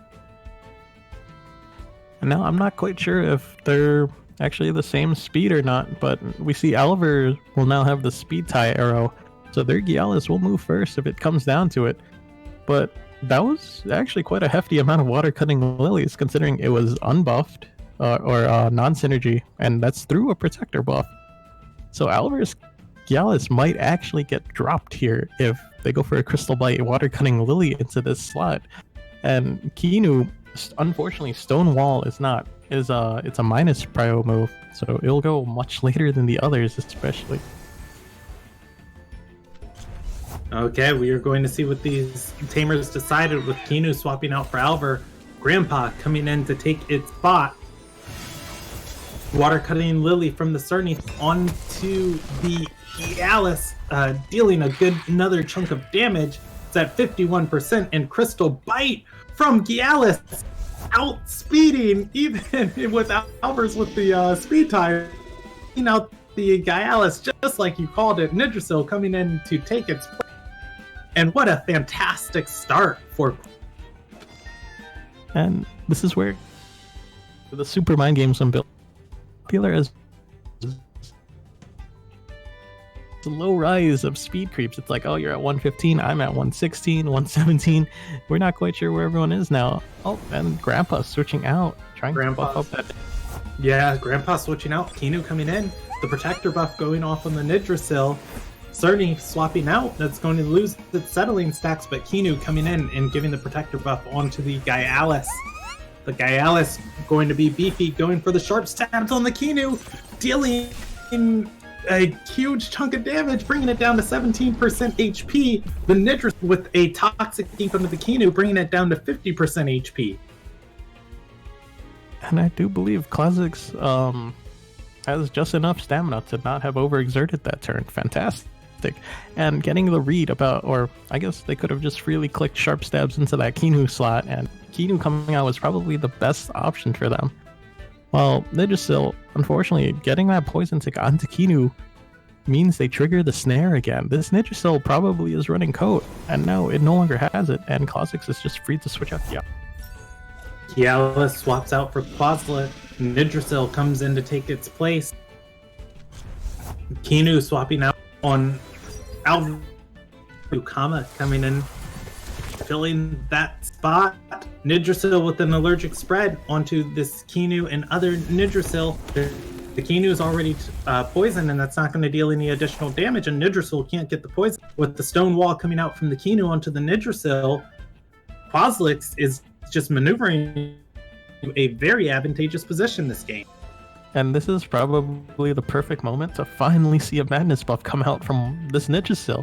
Or any Nidrasil, I just want to see it from as Classics can get bumped up to +3 special defense and +2 defense, and just sort of just laugh at the Ukama trying to blizzard it as it's its only coverage. I don't believe Alvis is has tugging on the fence saying, "Give me a madness buff! Give me one!" Grandpa swapping in, taking the spot of the Kinu on Alver's side. Kinu revitalizing Nidrasil and getting that synergy is going to heal so much HP. Nidrasil on Quaslix's side is going to get its madness buff off, triggering its Tri-Apothecary and boosting its special defense. And Nidrasil on Alver's side is going to use Bark Shield, boosting the base defense of all of the Tims out on Alver's side. So so now this Nidrasil is super buffed. It's at +3 special defense, +2 defense. This Grandpa, even if with hyperkinetic, it has no speed buffs right now. It's sort of just sitting there and hoping to maybe get a turbo off. But like I said, Alvers unfortunately picked a team where they only have one wind type, and it's just Grandpa. So they're sort of relying on their Ukama and the Kinu to set up the turbos going into this match. And I guess they could try to hypnosis the Nidrasil, but unfortunately Kinu isn't too threatened right now. They did get to revitalize and heal up a bit, and Nidrasil running very much on fumes. Can't really Toxic Ink and finish off the Kinu, as I believe with one tick in the Toxic Ink, it's exactly 50%. Kinu swapping on Quaslix's side, Ukama swapping in to take its place, Nidrasil swapping out on Alver's side, and Kinu swapping in to take its place there. The protector buff going off on the Grandpa. This Grandpa is getting beefy. Hypnosis from Grandpa onto the Nidrasil, putting it to sleep for 2 turns. And that is going to outspeed the Nidrasil, canceling any move going to be able to this turn. And the Nidrasil is sort of just fine with dealing with that, it has its regen set up already from its madness buff. It's just gonna take a little nap, and Grandpa being switched out, not wanting to deal with Ukama. Nidrasil coming in to take that Grandpa's slot. Water cannon from the Ukama going onto the Nidrasil, but an excellent read of not letting those poison ticks be put onto any slot. Kinu with Revitalize, getting that nature synergy, is going to heal a massive chunk of health.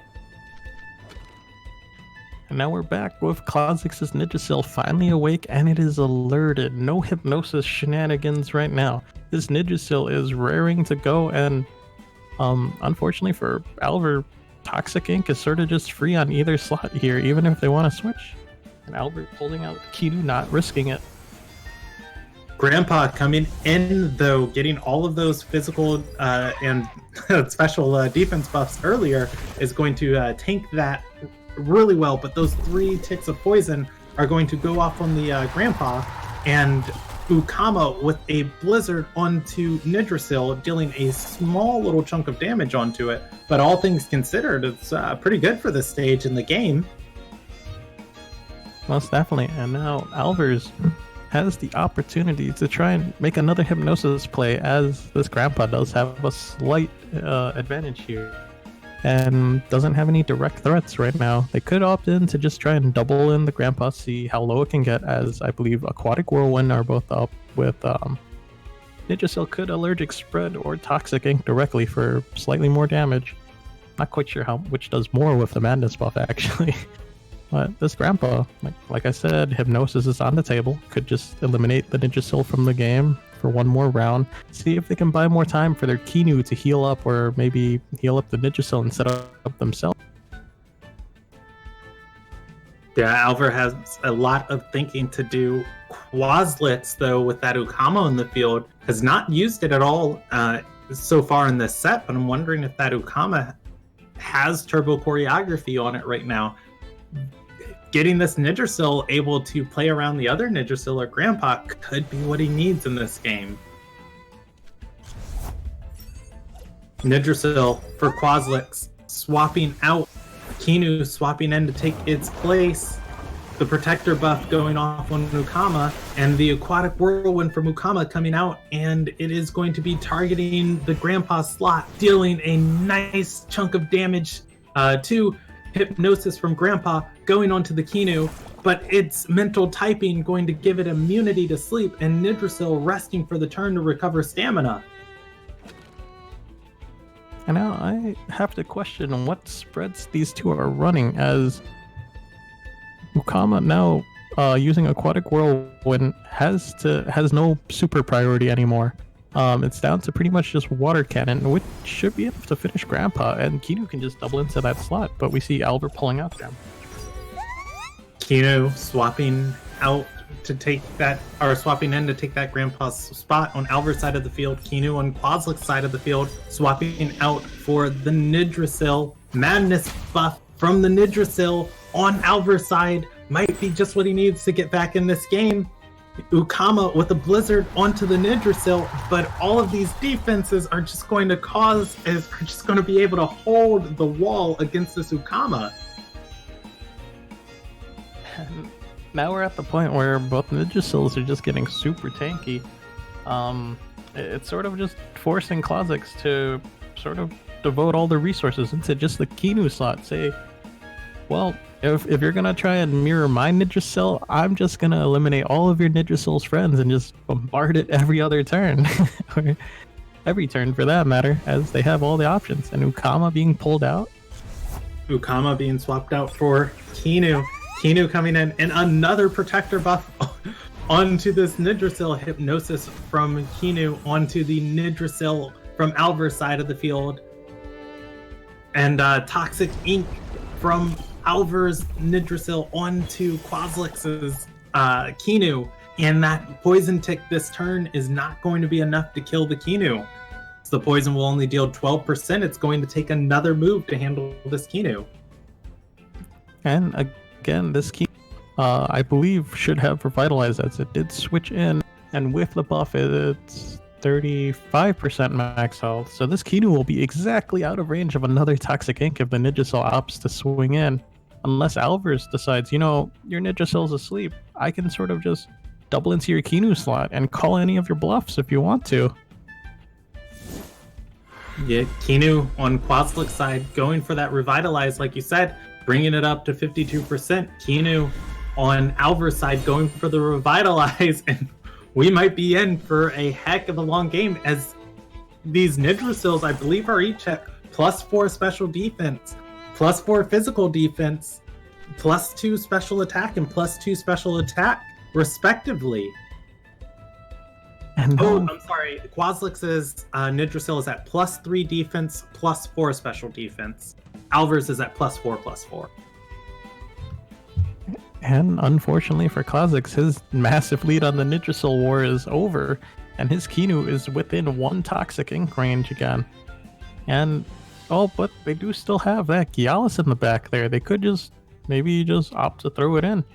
As their Kinu still healthy enough, they could just keep opting in to make the Gialis super tanky, and then take 1 poison tick at a time, pretty much is the only damage this game.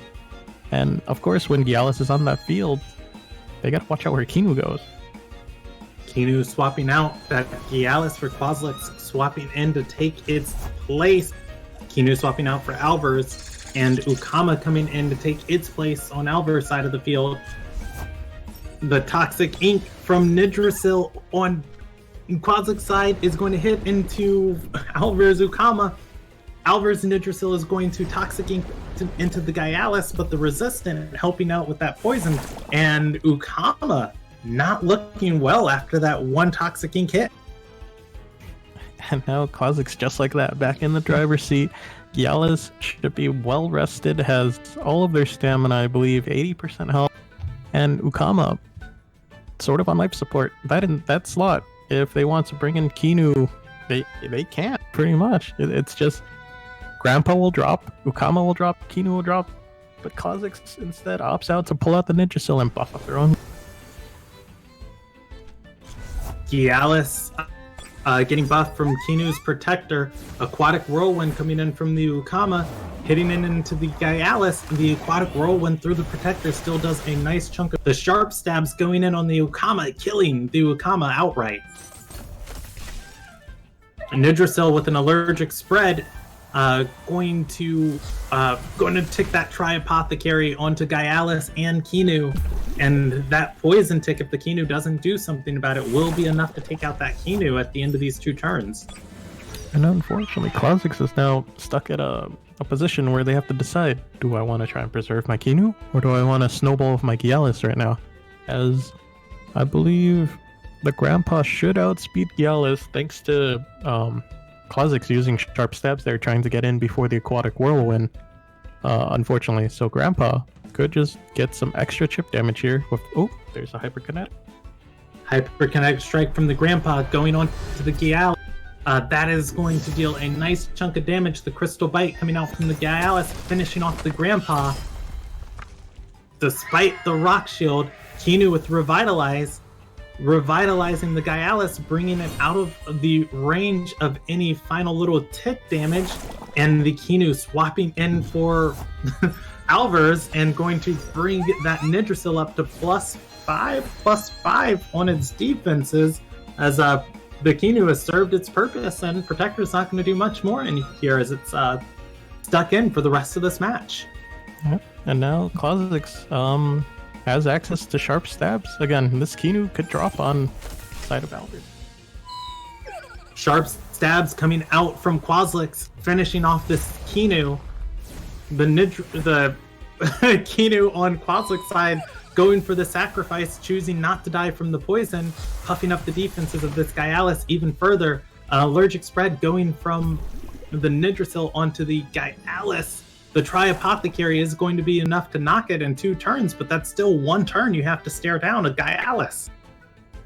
And this means Kha'Zix can try and opt in to set up on this turn, or just go ham. And because Gialis is gone this turn, doesn't matter if they overexert or not, you could either Crystal Bite here for massive damage, hopefully, or go for a High Toe, try and stall out the Alvar's Nidrasil. Gialis with a Crystal Bite, dealing a nice amount of damage considering that Nidrasil's at +5/+5. Toxic Ink from Quaslix's Nidrasil is going to deal just a small chunk of damage on there. And we'll see how Quaslix opts to find a way to finish off this Nidrasil. Ukama swapping in.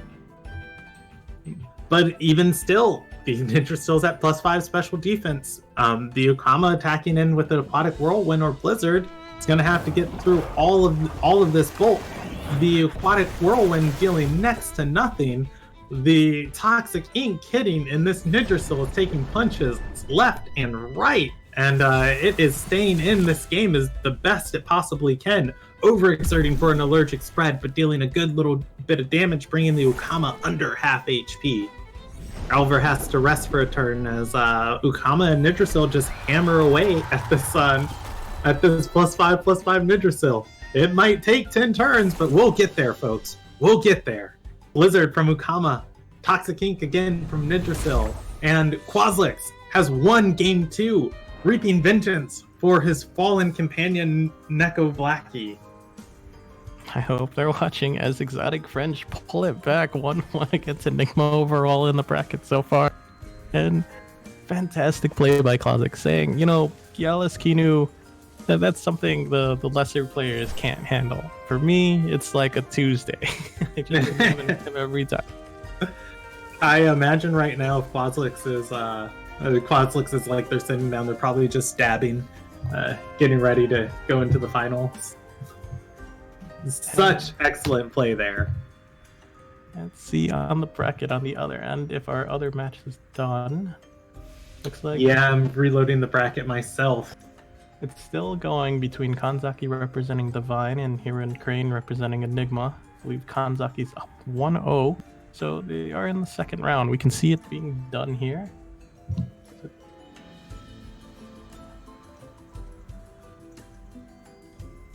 Just a bit. Hop into that and let's see what's going on in that match. I'll pull it up in the background myself, but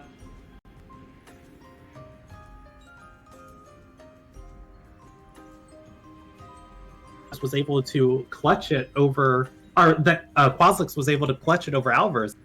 Alvar played fantastic in game 1, but the things that Quaslix brought to the field and maneuvering around the Gaialis, I always really love seeing smart plays like that. I am now in the match here with Hiran Crane and Kanzaki, and my goodness is Kanzaki's side set up, but they are running on fumes here. Yeah, we'll see it.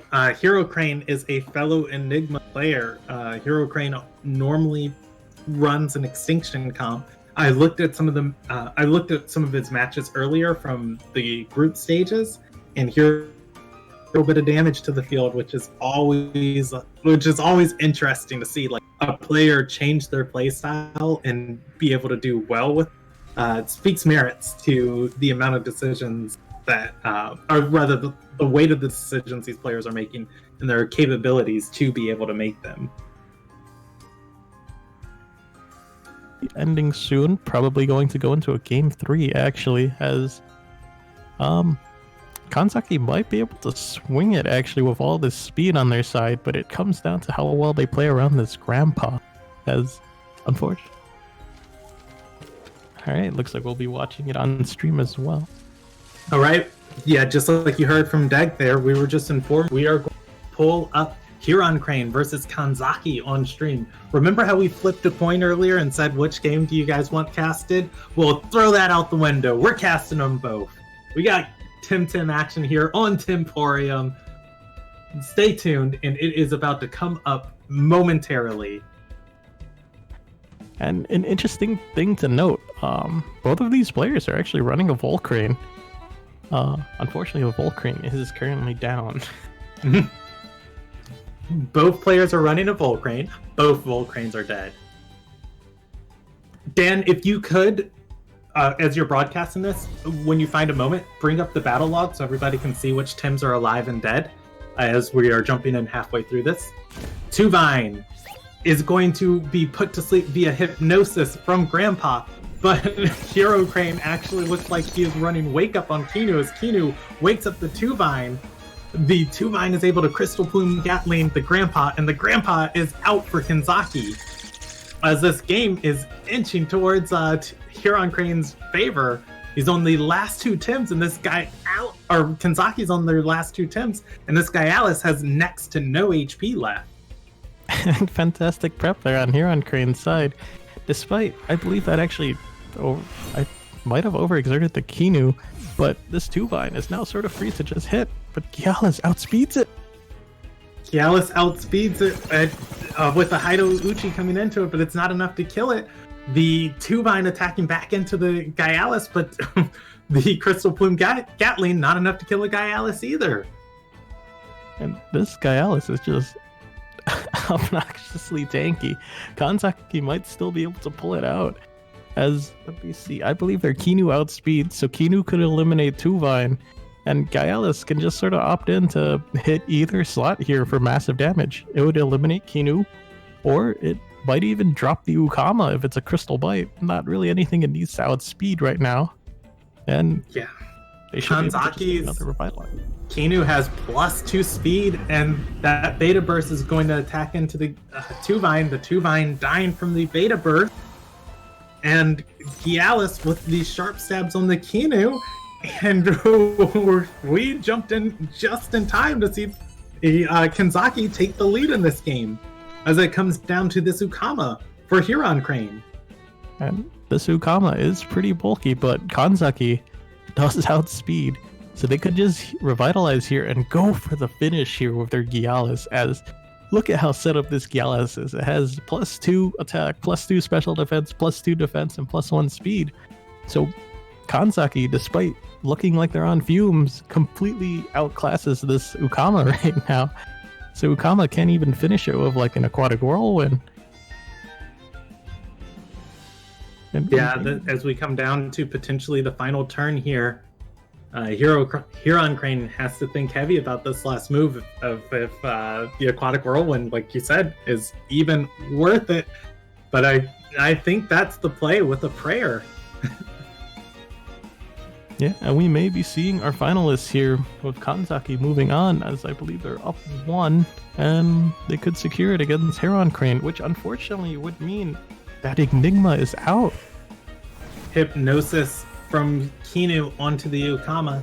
The Ukama is going to be put to sleep, as it does not have anything to prevent that. The Gyalis resting for a turn, and we've got another turn. We've got another turn here. I'm not quite sure if Kanzaki needed to rest at all, maybe waiting for some hold moves, but that seems more like a flex on Huron Crane, just opting to Hypnosis. Oh, they go for the heat up! Kanzaki with the heat up here, hoping for one punch to just end this Ukama's life. If this is a DBZ episode, this Gyalis is saying Kamehameha for 3 turns now. Revitalize from the Kinu, providing it its spirit energy. The Ukama's Aquatic Whirlwind is going to outspeed the Gyalis, attacking into the Gyalis, but it's not going to be enough with that Revitalize to kill it. The Crystal Bite coming through, and that is the Ukama's life. Game 2 going to Kanzaki. And I believe that's going to make Kanzaki 2-0 in this series. And now we have our finalists here. It's going to be Kanzaki versus Classics, the Divine team, or Club Divine versus the Exotic French. Oh, I am quite excited to see how this plays out now. Oh yes, this is going to be a hype game. I like jumping in there right at the end to just be able to see the team that Kanzaki is running, and seeing how much love Kanzaki put towards his Gyalis is like we have been seeing Gyalis all throughout this tournament, but Gyalis has been kind of an afterthought for each tamer that's been using it, of just like, I'm running Gyalis because it's strong. But seeing that Gyalis with, all of those defensive boosts, all of those attack boosts, and just being able to have it like there at the end, I'm going to be very interested to see what Kanzaki is able to do with it in this next match. And maybe Quaslix is just going to jump on the, you know what, maybe I spectated that last little game too. I'm just going to ban that. I'm not going to have to deal with it. And I can see why Kanzaki opted to Hypnosis, actually, since we saw the Ukama did outspeed Gyalis there with Aquatic Whirlwind, and being at +1 defense, they probably just wanted to be safe with a +4 attack and just make sure they secure the win there, since they did have a lot of breathing room. Yeah, and taking the safe help and secure victories. Sometimes the gambles are fun, but when you're in a tournament, I completely agree with that hypnosis play. Just evaluating your options and saying, well, I might win if I attack with my Gyalis, but if I stall out the Ukama and then I attack with my +4 Gyalis, then I definitely win, which is 100% the play I would go myself, as I am, amazing top-level pro player. On this day, we all are top level. I am undefeated in my ranked Temtem matches, but I haven't completed all of my placements yet, so for whatever that's worth. Yeah, we are about to get into our final game for this tournament, and it is going to be Kanzaki versus Quaslets. We are just waiting to get the confirmation that the game is underway so we can start chat. In chat, which Tim do you think has been MVP of this tournament so far in the games that you've seen? We've seen a lot of different Tims across these teams, and Nidrasil. Nidrasil was in each of the games that we've seen. Just coming down to like those last little legs of the game, the Nidrasil was making plays that determined the fate. Most definitely seeing Nidrasil take a giant rise, just a very minor but very powerful buff, solely because now Madness buff actually heals it. Nidrasil finally has an option. It's no longer just this weird, I can poison them and do nothing else in the game. And Hypnosis being buffed as well just means Nidrasil finally has that utility and staying power to finally push other things out of a meta and just show that, I may be weak to wind, but it doesn't matter if wind does like 5% of my health. Yeah, and seeing those extra little additions of like people running coat on Nidrasil have been able to just like push Nidrasil over and beyond and allow it, once it gets on the field, Nidrasil is just one of those Tims that's so hard to deal with.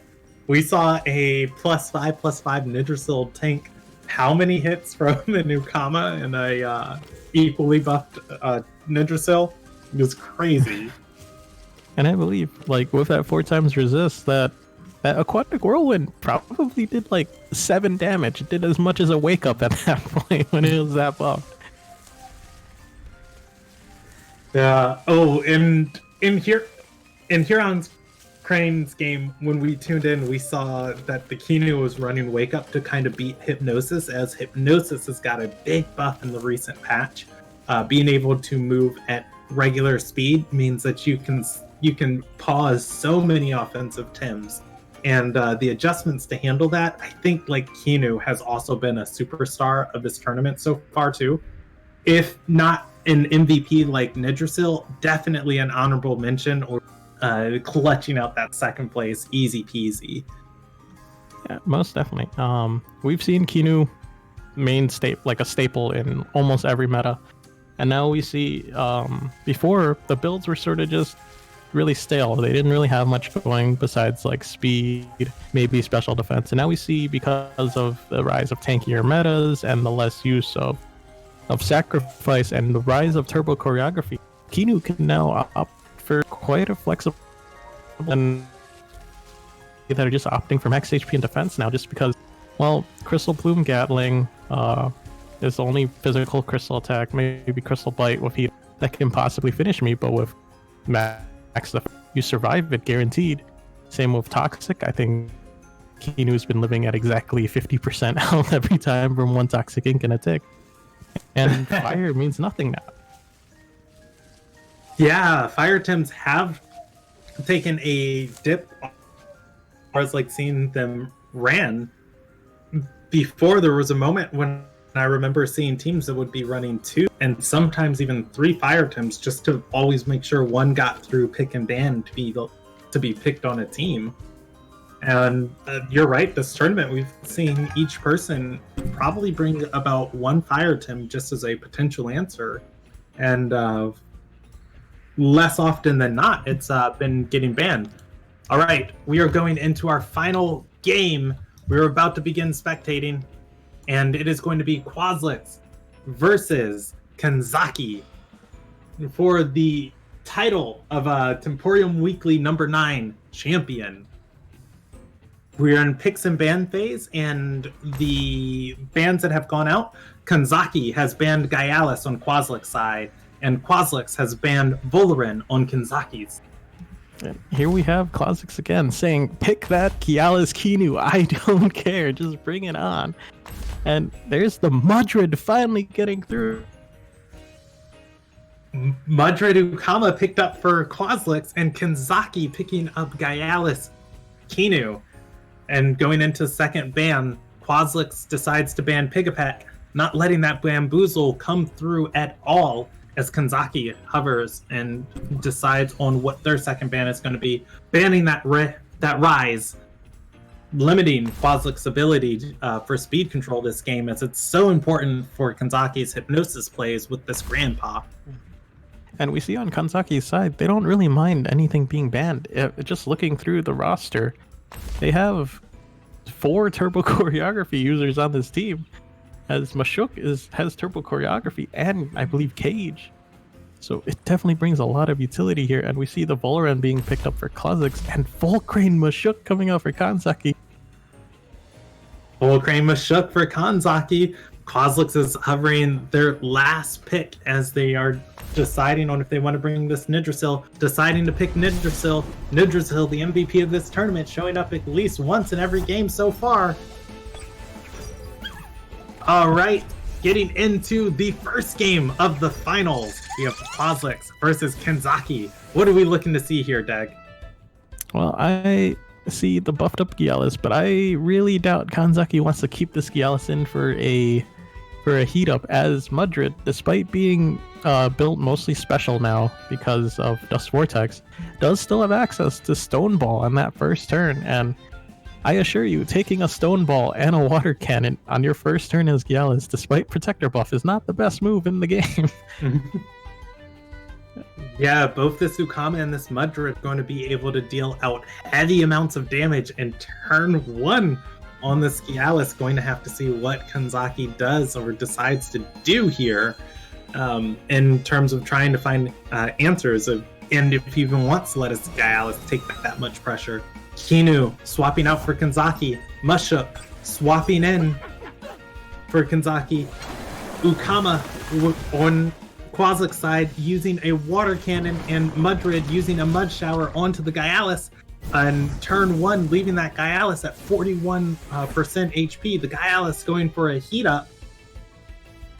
However, it did not outspeed either Madrid or Ukama, so... Oh, this is very dangerous. I believe they switched in the Mashuk onto Kinu in hopes of trapping it for the next turn. But this means Madrid outspeeds Gyalis. There's no threat of the Cage, or I mean the Cage Haito. This Gyalis just took 60% of its health for almost free. And Madrid not opting out for Stone Ball, but instead Mud Shower is a bit interesting. Probably more common, at least. Stone Ball is not used as much, and Gyalis switching out. Gyalis switching out for Kanzaki. Kinu coming in that spot, triggering the Protector buff on a Mashuk. Dust Vortex from Madrid onto Kinu, not going to deal much damage because of its typing. The perfect drab from Mashuk coming out onto the Madrid, dealing 4x damage. And Ukama with a Blizzard onto this Mashuk, but the Mashuk is so invested in special defense, plus that additional coat, plus that Protector buff, it's going to deal just a tiny tickle of damage. And the most ridiculous part here is, I think if Mashuk used Uppercut, it would have actually one-shot the Madrid on the first turn. Nidrasil swapping in to take that Madrid spot. Mashuk swapping out for Kanzaki. Grandpa swapping in to take its place. Turbo Choreography going off from the Kinu. This Grandpa's at +2 speed, as both of these Tims are going to have Hypnosis online. Ukama with the Water Cannon onto Kinu with the Poison Ticks coming in from the Water Cannon, dealing that extra little bit of damage. And now Kanzaki, despite having Hypnosis available on both. The Kinu is threatened by the Nidrasil here, so if they want to try and use it as a setup turn, maybe Hypnosis them and then bring in the Gyalis to get revitalized on the next turn, or maybe go for even more turbos. They have plenty of options here, and Grandpa has max or full stamina. It could opt to just, turbo for free. It's only going to get +1, but it could Hypnosis, Ukama or Nidrasil, just not let Nidrasil set up, or just go for huge damage on Nidrasil, as Hyperkinetic will be used pretty often, I would say, this game, as Klazik's only option to switch into Hyperkinetics are pretty much Kinu with its massive special defense and Volaren. And bringing out Volaren now, at the risk of getting Hypnosis, is a bit dangerous. Kinu swapping out for Kanzaki. Musha coming in to take its place. Hyperkinetic strike from Grandpa onto Nidrasil. With that, turbo choreography is going to deal a whopping amount of 65% of its HP. Ukama with an aquatic whirlwind onto the Grandpa. It's going to deal a big chunk of damage too with Nidrasil's allergic spread. And that is going to put 3 stacks of poison onto this Grandpa. And that poison, let's see, that's going to be 25% of its HP. It's going to live those poison ticks. Yeah, and now Ukama is basically out of stamina, and Nidrasil sitting there. At least the Grandpa hopefully is not running Hypoxia and able to finish it out. But Mashuk switching in means it has turbo choreography. So Grandpa can get up to +4 here, and then Mashuk can just throw perfect jabs left and right, or cage something if it really wants to try and eliminate like the Nidrasil and keep the Ukama in, not letting the Ukama switch out. Ukama swapping out for Volaren, taking in place. The Nidrasil swapping out, and let's see what's coming into that slot. The Kinu entering that slot and entering the battlefield. Kinu's Protector going off on Volaren, giving it those +1 special defense and +1 defense. Grandpa with Hypnosis onto that slot, but the Kinu is immune to sleep from its mental typing. The snare going off on the Grandpa's equipment, and Mushuk using turbo choreography. This Grandpa is the fastest old thing you will ever see in the world with +4 stages of speed. And just as a reminder, Klazik's Volaren is anaerobic, but it has not had a single turn to set up. All it has is that Protector buff. So this +4 Hyperkinetic can be very huge here into this Volaren slot. Or if Kanzaki really wants to, they can just try and preserve it, bring out Volcrane, as Volcrane pretty much isn't threatened by anything and can do massive damage. Heck, what if Volcrane is running Extinction, as we've been seeing quite often here and there throughout these tournaments and on the ladder? Yeah, that is a potential option for Kanzaki. I'm just looking at all of the all of the stat changes for Kanzaki's team. As you know, the Gyalis is on board, has a Protector buff and its heat up. The Kinu has additional speed. The Grandpa has +4 speed. The Mushuk has speed and a Protector buff. Kanzaki is sitting real pretty here. But the Quasi opportunity to get back into this game of just a little bit of chip damage will finish off that Grandpa this turn. And Mushuk, a very, very, very wonderful, amazing, normally just doesn't have the ability to one-shot Tim. So Quaslix, if he does, he can get a little something flow in this game. And I'd like to see they both this. Oh, the Hyperkinetic from Grandpa, going on to the Kinu, dealing just over half of its HP. The perfect jab from the Mashuk onto the Volaren, and one stage, bringing it back down to normal. The Volaren with the Noxious Bomb onto the Grandpa, ensuring that Grandpa dies this turn. The Grandpa is knocked out, and let's see what move. The Kinu opting for a Stone Wall on the Volaren, bringing it +2 defense, +1 special defense. And I have to ask if this was a minor mistake on Kanzaki's part, as throwing in one of your highest special attacks into Kinu, who has one of the highest special defenses in the game, instead of opting to chip away at Volaren before he got to set up. And now Gyalis is out here. Kinu most likely on Kha'Zix's side has Turbo available for their own Voloran, and their Voloran is at +2 defense, +3 special defense. Despite all these perfect jabs, it's not going to do too much. But hopefully Kanzaki's Gyalis still is fast enough to try and make a difference here, to maybe sleep the Voloran or double into a slot, try and eliminate whatever they bring in, as Kha'Zix, the only thing they can throw in to eat any crystal attacks at this point would be they'd have to sacrifice Mudrid or Ukama, some health on Ukama. Mushuk swapping out for Kanzaki. Kinu swapping in to take its place. The protector buff going off on Gyalis, giving it that increased defense and special defense. The sharp stabs going on the Kinu. The Kinu not being able to get off any sneaky last plays. This turn, the Voloran from Quaslix attacking with the Feather Gatling into the Kinu, but the Kinu is going to survive that, and it's going to outspeed the Voloran. It's going to buy another turn of life. Mudrid coming out for Quaslix, and it is going to be a very scary, scary time for this Mudrid here. Now, I'm thinking this is kind of a, what do you think about this situation, deck? Because this is kind of a really cool pressure point of, does the Kinu have Revitalize here, or does it have to spend a Hypnosis on this Mudrid to save the Gyalis? Well, if I remember correctly, this Mudrid's actually so it's speed creep, so it should outspeed Gyalis, and then it will not have Dust Vortex, though, if I'm remembering my turns correctly. It used it on its final one in. So all it has is Mud Shower or Crystal Bite. And, Kinu going to Revitalize Gyalis. Kinu going with the Revitalize on Gyalis. Mudrid hitting with that Mud Shower. Hidouchi coming out from the Gyalis, ending that Mudrid's life. Voloran with the Toxic Plume, and that is going to end the Kinu's life, and Gyalis is resistant, is not going to take any additional damage from that. The Voloran overexerting to get that Toxic Plume off. And unfortunately for Kha'Zix, the Mudrid dropped right before it could Toxic Plume, so there is no attack drop onto this Gyalis. It's gonna stay this buffed up, and neither side has the Kinu anymore for any sustain. It's going to come down to who's more prepared for the long run, as we're only on turn 9 as I'm looking at this.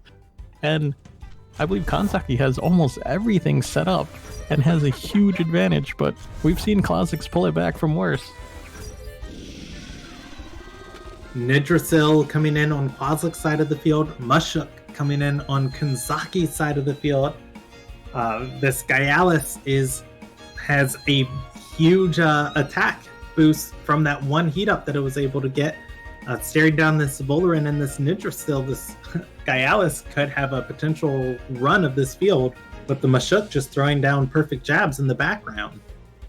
And unfortunately for Kha'Zix, this Nidrasil is not the same one from the other game. It is not buffed to infinity and beyond. This Gyalis is going to do massive damage, and Mushuk's just buffing him up. Mushuk with the turbo choreography, the Gyalis. Anything from now on, a sharp stab from the Gyalis is going to kill the Nidrasil. The Volt needing to rest this turn to recover stamina.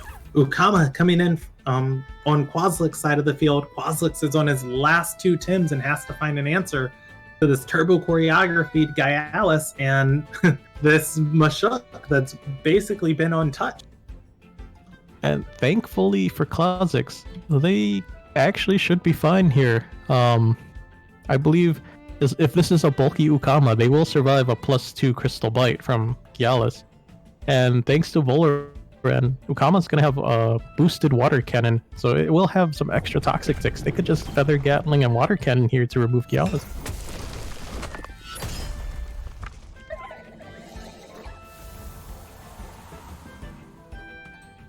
With that Irashalo is going to be enough to knock it out. The Gyalis overexerting to do. A Feather Gatling coming in from Voloran onto the Gyalis is not going to be enough to kill it. The Voloran overexerting a second time to try and push this Gyalis out.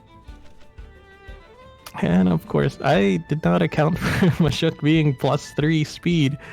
So, rest in peace, that Ukama, taking huge amounts from that Urushiol, just putting it in the Crystal Bite range. And Kha'Zix is down to Voloran.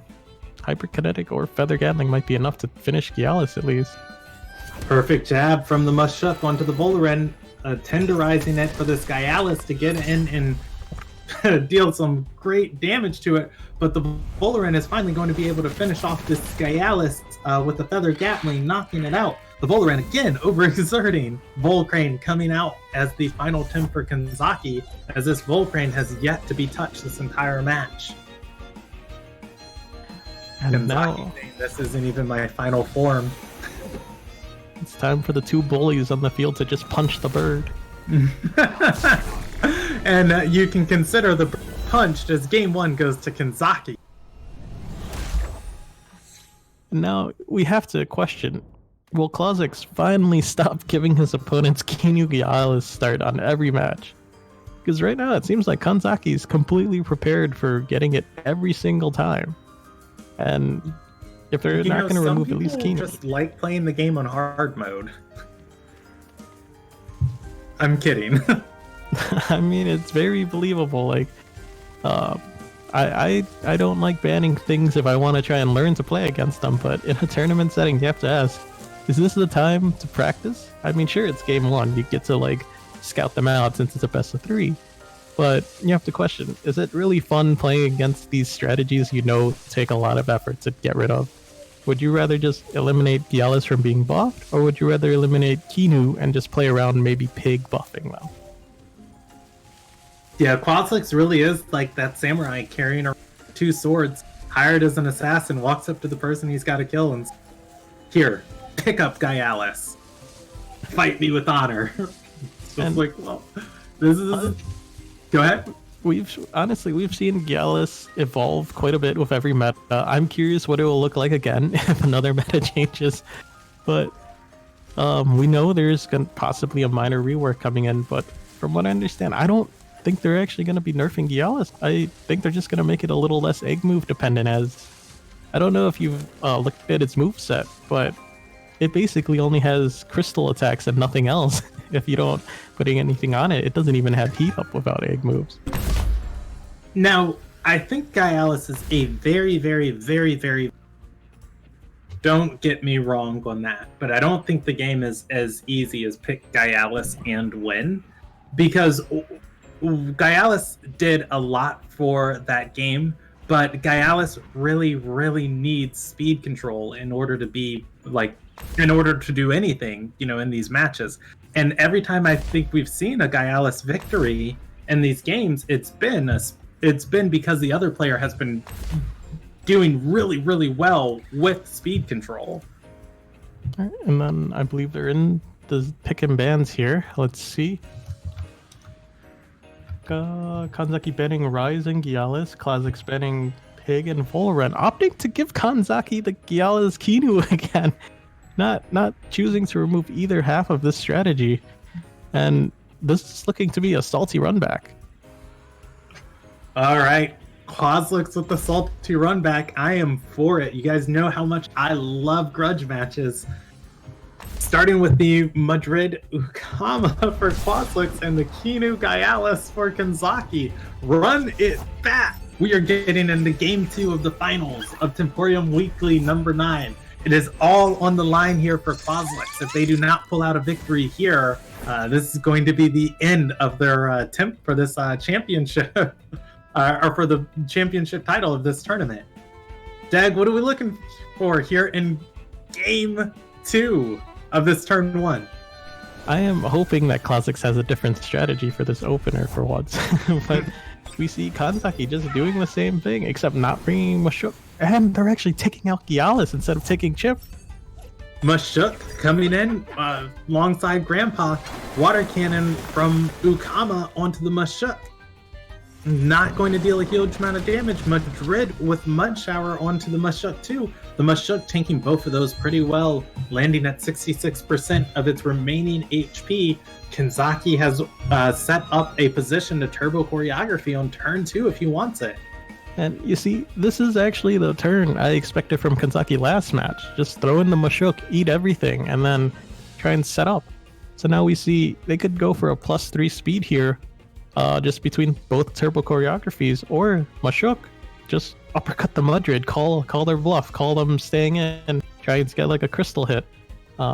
this Mudred, it's pretty threatened. And we see it leave. The swapping out for Quaslick, swapping in to take its spot on Quaslick's side of the field. Mushuk with the turbo choreography. And that's going to be +2. The wind synergy. Water cannon from Ukama onto the Grandpa is going to put down 2 stages or 2 ticks of poison on the Grandpa, and the Grandpa with the wind burst into the Volarin is not going to deal a huge amount of damage. And now that toxic synergy is very potent. As anyone who's played the game and faced that Calibus Ukama trainer like every other island, having all those poison ticks will put this Grandpa in kill rate. Despite being buffed, it pretty much only has time for one more turn where it can get like a hyperkinetic if it doesn't try to preserve it. As Volderan Ukama is probably the most potent duo you could have. This is probably the most common counter to Gialis in the current. And you see Kinu swapping in for that Ukama on this anaerobic Volaran, giving it a little bit of defense. The Grandpa with Hypnosis onto the Kinu slot, but the Kinu's mental typing going to give it immunity to that sleep effect. Mushuk with Perfect Jab on the Volaran, lowering its defenses, and the Volaran with the Noxious Bomb onto the Grandpa. Still a good little chunk of damage. The Poison Tick not going to be enough to take out the Grandpa this turn, as it lives with 7%. And now I'm just seeing deja vu here. The Hypnosis going into the Kinu, Volaran getting the Noxious Bomb, Grandpa's on 1 hit. I'm curious if they would just want to turbo from the Mushuk, gets a +4, and try and get a cheeky +4 hyperkinetic into something from the Grandpa. See if maybe Volaran could get some... But unless this Mushuk's running speed, I don't think he can actually do that. Grandpa swapping out for Kanzaki. Gialis is coming in to take the spot. The Mushuk swapping out also. Let's see what's coming into that slot. Kinu comes in and triggers the Protector buff on Gialis. Gialis with +1 defense, +1 special defense. Kinu Beta Burst onto the enemy. Kinu from Quaslick's side to Kanzaki's side. Volaran with the Feather Gatling going from Quaslick's side into Kanzaki's Gialis. Now, I did want to comment on something, Deg. You were talking about Mushuk's potential to upper. We haven't actually seen Saki reveal the 4th move on his Mushuk. It has Irushalol, it has Turbo Choreography and Perfect Jab, and that final move could be Toxic Spores or Cage too. Oh, yeah, that's very true. Yeah, Nidrasil coming in for Quaslicks, and Kinu with the Hypnosis on Kanzaki's side of the field into that Nidrasil spot, putting it to sleep. Kinu with Stone Wall onto the Nidrasil. Build your Nidrasils up! Give them all the hugs and all the stone. And we see the Nidrasil stonks going up as it's starting to be buffed. And I forgot if it was Classics that had it or not, if their Kinu has Wake Up, but this Nidrasil... They could even beta burst the Nidrasil if they're really serious about it and just go for a Madness buff, get to +2, +3, +2, and just watch the Gialis try and do something. Yeah, this guy Alice is on the field and it is ready. It's got the heat up. It's got the 2 protector buffs. It is online. The Nidrasil is sleeping. Not much it can do this turn. And that Kinu slot is threatened. And then all get out. There is no threat on this field for their Kinu at all. They could go for a +1 speed to the Gialis again and just 100% their sweep at this point. They could even heat up again on their Gialis just to throw the extra flex at this point and just watch Classics try and struggle back. And we've seen Kanzaki do it before, of just making sure that it can carry the game completely. The one thing you have to be worried about the Tim with not an infinite pool of stamina. So another heat up is just going to limit the amount of Temtem that it's able to mush up. Kinu, Crystal Bite from Gialis going onto the Kinu slot. dying before it can get any sneaky plays off. We saw this before with Quaslix. Nidrasil sleeping is now alerted and awake this turn. I do believe Kanzaki's bulky Gialis actually has, I think it's 191 stamina TP, so this one does have the extra stamina regen, and 61 is quite a pool to play even without a sweatband. And I think Mudrid still outspeeds this Gialis, but Mudrid, let's see, it has Dust Vortex, I believe. It hasn't used it yet. It should outspeed, but will Dust Vortex actually break a +2 special defense Gialis at this point? And is it really willing to risk a Mashuk who has +2? If it does have Uppercut, this means this Mudrid is gone, because it's the fastest thing on the field right now. And even Perfect Jab with Sharp Stabs would be enough to finish this Mudrid at this point. Yeah, and we will see what Kanzaki opts to do here. Quaslix with a bold play, playing in this Mudrid. I could even see the Mudrid being used as kind of a scapegoat for this Nidrasil to get a Madness buff off. But the Madness buff wouldn't do much for it at this point in the game. The Mudrid being swapped out for the Volarin, the Mashuk reveals it does have Uppercut, Sharp Stabs going onto the Volarin, and the Volarin dying there. Allergic spread from the Nidrasil going onto both the Gialis and the Mashuk, but the Mashuk's going to be able to resist that toxic, or rather that Tri-Apothecary as from its toxic typing, and Gialis will only take 2 ticks of that poison. Eating away the stamina of that Gialis was a nice move, but losing your Volarin for it, I'm wondering if that was really worth it, because the Gialis still has Hidouchi online, which I think Kanzaki was really smart for saving. And that perfect stamina TVing, this Gialis did not overexert. It can sacrifice itself. It's 5 versus, I want to say 3. And unfortunately, this Mudrid is basically dead. This Mashuk's got +2 speed, it's got Uppercut, it's all revealed. It's gonna be Nidrasil's one-man band trying to pull it all back.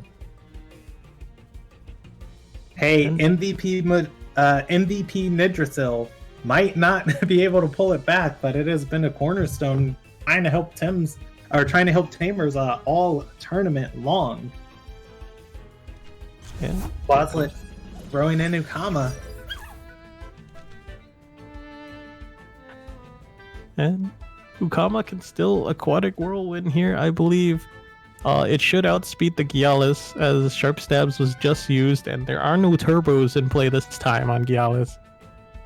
But I don't believe it'll be enough damage. Mashuk, they can just go with a repeat of last game. Gialis is basically the win con here, but Mashuk with Grandpa is plenty for beating Nidrasil and Ukama. And I'm curious if Kanzaki wants to try and go for the preservation for a safe play or keep going, but Mashuk gets called out. Mashuk being pulled out, Kinu swapping in to buff up this Gialis. The Protector buff going to give it the +2 defense and special defense. I'll check in a second. The Water Cannon going on to the Gialis. Gialis is resistant, only giving it 1 poison tick from that Water Cannon. And the Bark Shield going off from the Nidrasil, going to give the Ukama a little staying power against this Gialis, as they're now fighting on even footing, +2 defense against +2 attack. And that Gialis, I was wrong on that. It's +3 special defense and +3 physical defense. And I do believe the Toxic Ticks did not extend because it still had some leftovers from the Tri-Apothecary. So Kha'Zix really did need that little bit at the end there. Now, I see Ukama could opt for Aquatic Whirlwind for the extra damage. But Kinu, I believe, is just on the same speed tier. Could go for Revitalize if it's survival. Aquatic Whirlwind coming out from the Ukama onto the Gialis, dealing a good amount of damage. Is this Nidrasil going to outspeed the Kinu? The Kinu gets the Revitalize off on the Gialis before the Nidrasil is able to act. The Nidrasil uses Allergic Spread, and that's going to be 3 ticks of poison on the Kinu, but only 2 ticks of poison on the Gialis. The 2 ticks are only going to deal 25%, and the Gialis is going to live again. And there we have it. This Gaialis could drop on the next turn if the Ukama does get it in time. But I believe a Beta Burst plus Crystal Bite should be able to finish the Ukama and leave it as 4 vs 2 if at the worst. As this Gaialis does have one more turn or should survive despite this Toxic Tick left over. And Kha'Zix, not having that Nidrasil slot, cannot double in to secure the kill. It comes down to, will Ukama finally finish it and vanquish Kha'Zix's demon? Gaialis swapping out. Let's see if Kanzaki throwing in Mushuk. Let's see if Quaz read this. If he chooses to use Blizzard or not on this Mushuk slot. The Mushuk does not have any defense. Madrid coming in for the Nidrasil's spot. Turbo choreography from the Kinu going down onto the Mushuk. The Mushuk at +4 speed. Water cannon from Ukama onto the Mushuk. Not gonna deal that much damage. And the Gaialis is alive. And unfortunately, this means this Mushuk's at +3. This Mudrid is pretty much useless at this point, thanks to Mushuk having Uppercut. And there's no way to buff it back up anymore. Nidrasil's not on the field, Bark Shield's not online, there's no Kinu. This Mudrid is unfortunately just waiting to be punched in the face and then served up for dinner. Punching birds last game, punching bunnies this game. We'll see what Kanzaki is throwing jab next as Madrid swaps out and Nidrasil is coming in to take its spot. The Nidrasil going to eat that uppercut, but the Nidrasil so bulky it's not going to deal much damage. The Hypnosis from Kinu going onto the Nidrasil, causing the Nidrasil to fall asleep. Ukama with the Blizzard. The Mushuk still doesn't have any defense, but it has the coat, and that's going to deal a good amount of damage. Not going to be enough to kill the Mushuk, though. And Kanzaki is just back to square one. They outspeed everything on the team. Mushuk is still going to survive the next hit, I believe, and Kinu is fast enough to just revitalize the Mushuk, just keep it back in the game, and just Nidrasil's a non-factor. It's asleep. There's nothing left. It's going to come down to, do they overexert the Ukama going for a Hail Mary here, or do they just take a rest and let Kanzaki have their free turn, as Mudrid can't really switch in right now, and Nidrasil, being asleep, can't set up. It's just going to stay at its max defense, and Ukama switches. Ukama swaps out for Mudrid. Mudrid swaps in here. Mushuk goes for the turbo choreography, increasing that speed even more of both Kinu and Mushuk. Kinu opts to rest this turn rather than going for a revitalize, and Nidrasil wakes up. And it is alerted for a turn. And now we have a +4 Mushuk. Oh my lord. This Kinu rested, I believe, just so they didn't overexert from revitalizing. They have to opt in to either save this Mushuk a bit more, or just opting to... Actually, I don't believe Nidrasil can finish the Mushuk. They could just revitalize themselves, but they opt to switch to Volcrane. Volcrane coming out for the first time this match. Madrid swapping out from that slot. Ukama coming in to take its place. That Ukama can deal 4 times damage to this Volcrane. The perfect jab going in from Mushuk onto the Ukama, not dealing much damage. The Toxic Ink from the Nidrasil going onto the Volcrane, dealing 2 ticks of poison damage with 1 left on there. The Mushuk is still alive. And this Mushuk, low on stamina, low on health. Kanzaki not opting to heal it. Ukama has Blizzard online again. Most likely gonna see Mushuk being switched out here, probably for Kinu, or even sacking the Grandpa and just seeing if Nidrasil tries to make a move. But Nidrasil's borderline overexerting here. It can't really opt to do anything, and Volcrane, very healthy. Only threat would be right now if Ukama all-ins on Volcrane instead of the Mushuk, leaving that very huge threat that removes Mudrid from the game on the field. And Kha'Zix has to make a massive decision here. This is going to be like a 5,000 IQ play if it actually works out. But for now, Ukama's just trying to figure it out. Getting that read is going to be very important here. The Ukama with the water cannon going to kill that Volcrane, not letting the Volcrane do much of anything on the field. The Ukama overexerting to do it. Toxic Ink from the Nidrasil coming out, dealing just a tiny bit of damage to the Mashuk, but that Toxic Ink is a physical attack, and the Parrier is going to reduce that damage even more. Kinu coming out, and this Mashuk is a tank.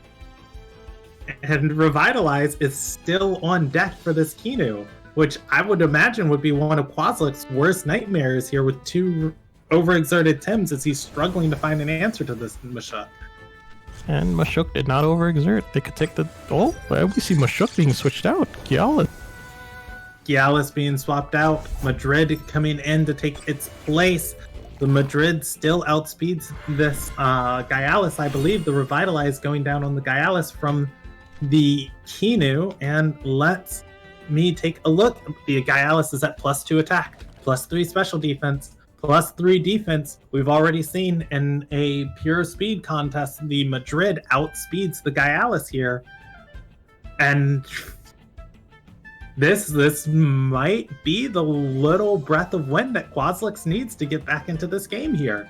All of Kanzaki's Tims are on tiny little bars of health, and the Kinu can't swap in to take any one of these hits, whereas the Kinu would be dealt half damage for it. I do believe you are correct. This Quaslix might have actually gotten the perfect turn, as they will have Dust Vortex. Gialis is pretty healthy, but there is no Revitalize anymore on the table. But Kinu, if it has Hypnosis, can shut down Madrid. The Madrid swaps out for Nidrasil. Quaslix is probably thinking on some next level play that we are not even expecting. The Hypnosis onto the Nidrasil is going to burn the Kinu's Hypnosis for the turn. The Water Cannon comes out on the Kinu, and those 2 ticks of poison are going to be enough to kill the Kinu if it doesn't find an answer for itself. The Ukama is down, and the Madrid's swapping into its spot, and it's going to be able to outspeed the Gialis this coming turn. And there's no Hypnosis on board. Quaslix! That was a turn! My only question is the Revitalize enough for this Gialis? Can the Dust Vortex break through a +3 special defense Gialis and just win it for him? Another Revitalize coming out from the Kinu onto the Gialis. The Gialis going up to 57.6%. The Dust Vortex is not going to be enough to kill it. The Gialis says, Hidouchi, and I will see you later. The Madrid is knocked out. Nidrasil sleeps through it all. Says, wait, something happened? The Kinu is knocked out from the poison ticks. And now we come down to, can this Nidrasil just slowly tank it all? It is alerted. There is no high toe. It is buffed up defensively. It can slowly chip away at the Mashuk and Gialis, and then all it has to do is not get chipped enough to survive the Grandpa Hyperkinetic Strike when it finally comes back out. Yeah, that Mashuk is moving at a bajillion speed, as it has +4. It has +4 stages of speed. The Mashuk uses Perfect Jab, tendering up the Nidrasil for the Gialis to be able to attack into it. The Gialis uses Sharp Stabs, not dealing much damage. The Allergic Spread comes out. That's going to be enough to mop up each of these Tim. The Gialis living at 1%, and the Mashuk actually, the Toxic type, negating the Tri-Apothecary. And I do believe it is going to come down to the Grandpa. Unfortunately, Nidrasil just taking too much chip right now. Yeah, and these defensive drops are going to be huge, giving this Gialis just space to get in. The Gialis is knocked out. The Nidrasil rests for a turn, and the Mashuk has Uppercut online. It's got a bajillion speed, but Grandpa has Hyperkinetic Strike. It also has, I think, a half a bajillion speed. The Grandpa uses Hyperkinetic Strike, and the Nidrasil is out of here. Game 2 going to Kanzaki. I believe that's the end. That is our final game. Kanzaki taking the finals 2-0 in the name of Divine. What a wonderful match. Quaslix doing everything they can back into the game. But it is unfortunate, but it is very fortunate for Kanzaki, as Kanzaki does claim that number 1 spot for the Temporium Weekly, number 9. And Classics, what a phenomenal showing today. They can beat Gialis Kinu basically every match until the end. But Kanzaki showing what happens when you support the Gialis Kinu of more than just Kinu. The amount of turbo and hypnosis they had on their team available was absolutely disgusting for this matchup. Speed control is the name of the game. I want to pound my desk like Jonah, just like, get me pictures of speed control. But I don't want my mic to like light up like crazy. But that is, if you see a Gialis on the ladder and you're not banning it, you're gonna have to be able to answer it by playing around it and being able to like out prioritize these hypnosises and these other things. Kanzaki playing amazing, taking the tournament. That's all the games we have for today for the Temporium Weekly number 9. Tune in the future, as we will always be providing great high-quality Temtem content. I've been Presby Kennedy with Temporium, joined by Degencia. Degencia, do you want to say goodbye to all the folks? Yeah, just have a nice weekend, folks, and I hope you enjoyed today's games. And remember, ban Gialis, get that hashtag rolling. Okay, we're going to be, please stick around in the chat and on the channel, as we will be Gajen Blue. Can I get that name one more time? Gajen Blue. Gajen Blue, everybody. All right, have a great day and stick around and keep watching some great Temtem content.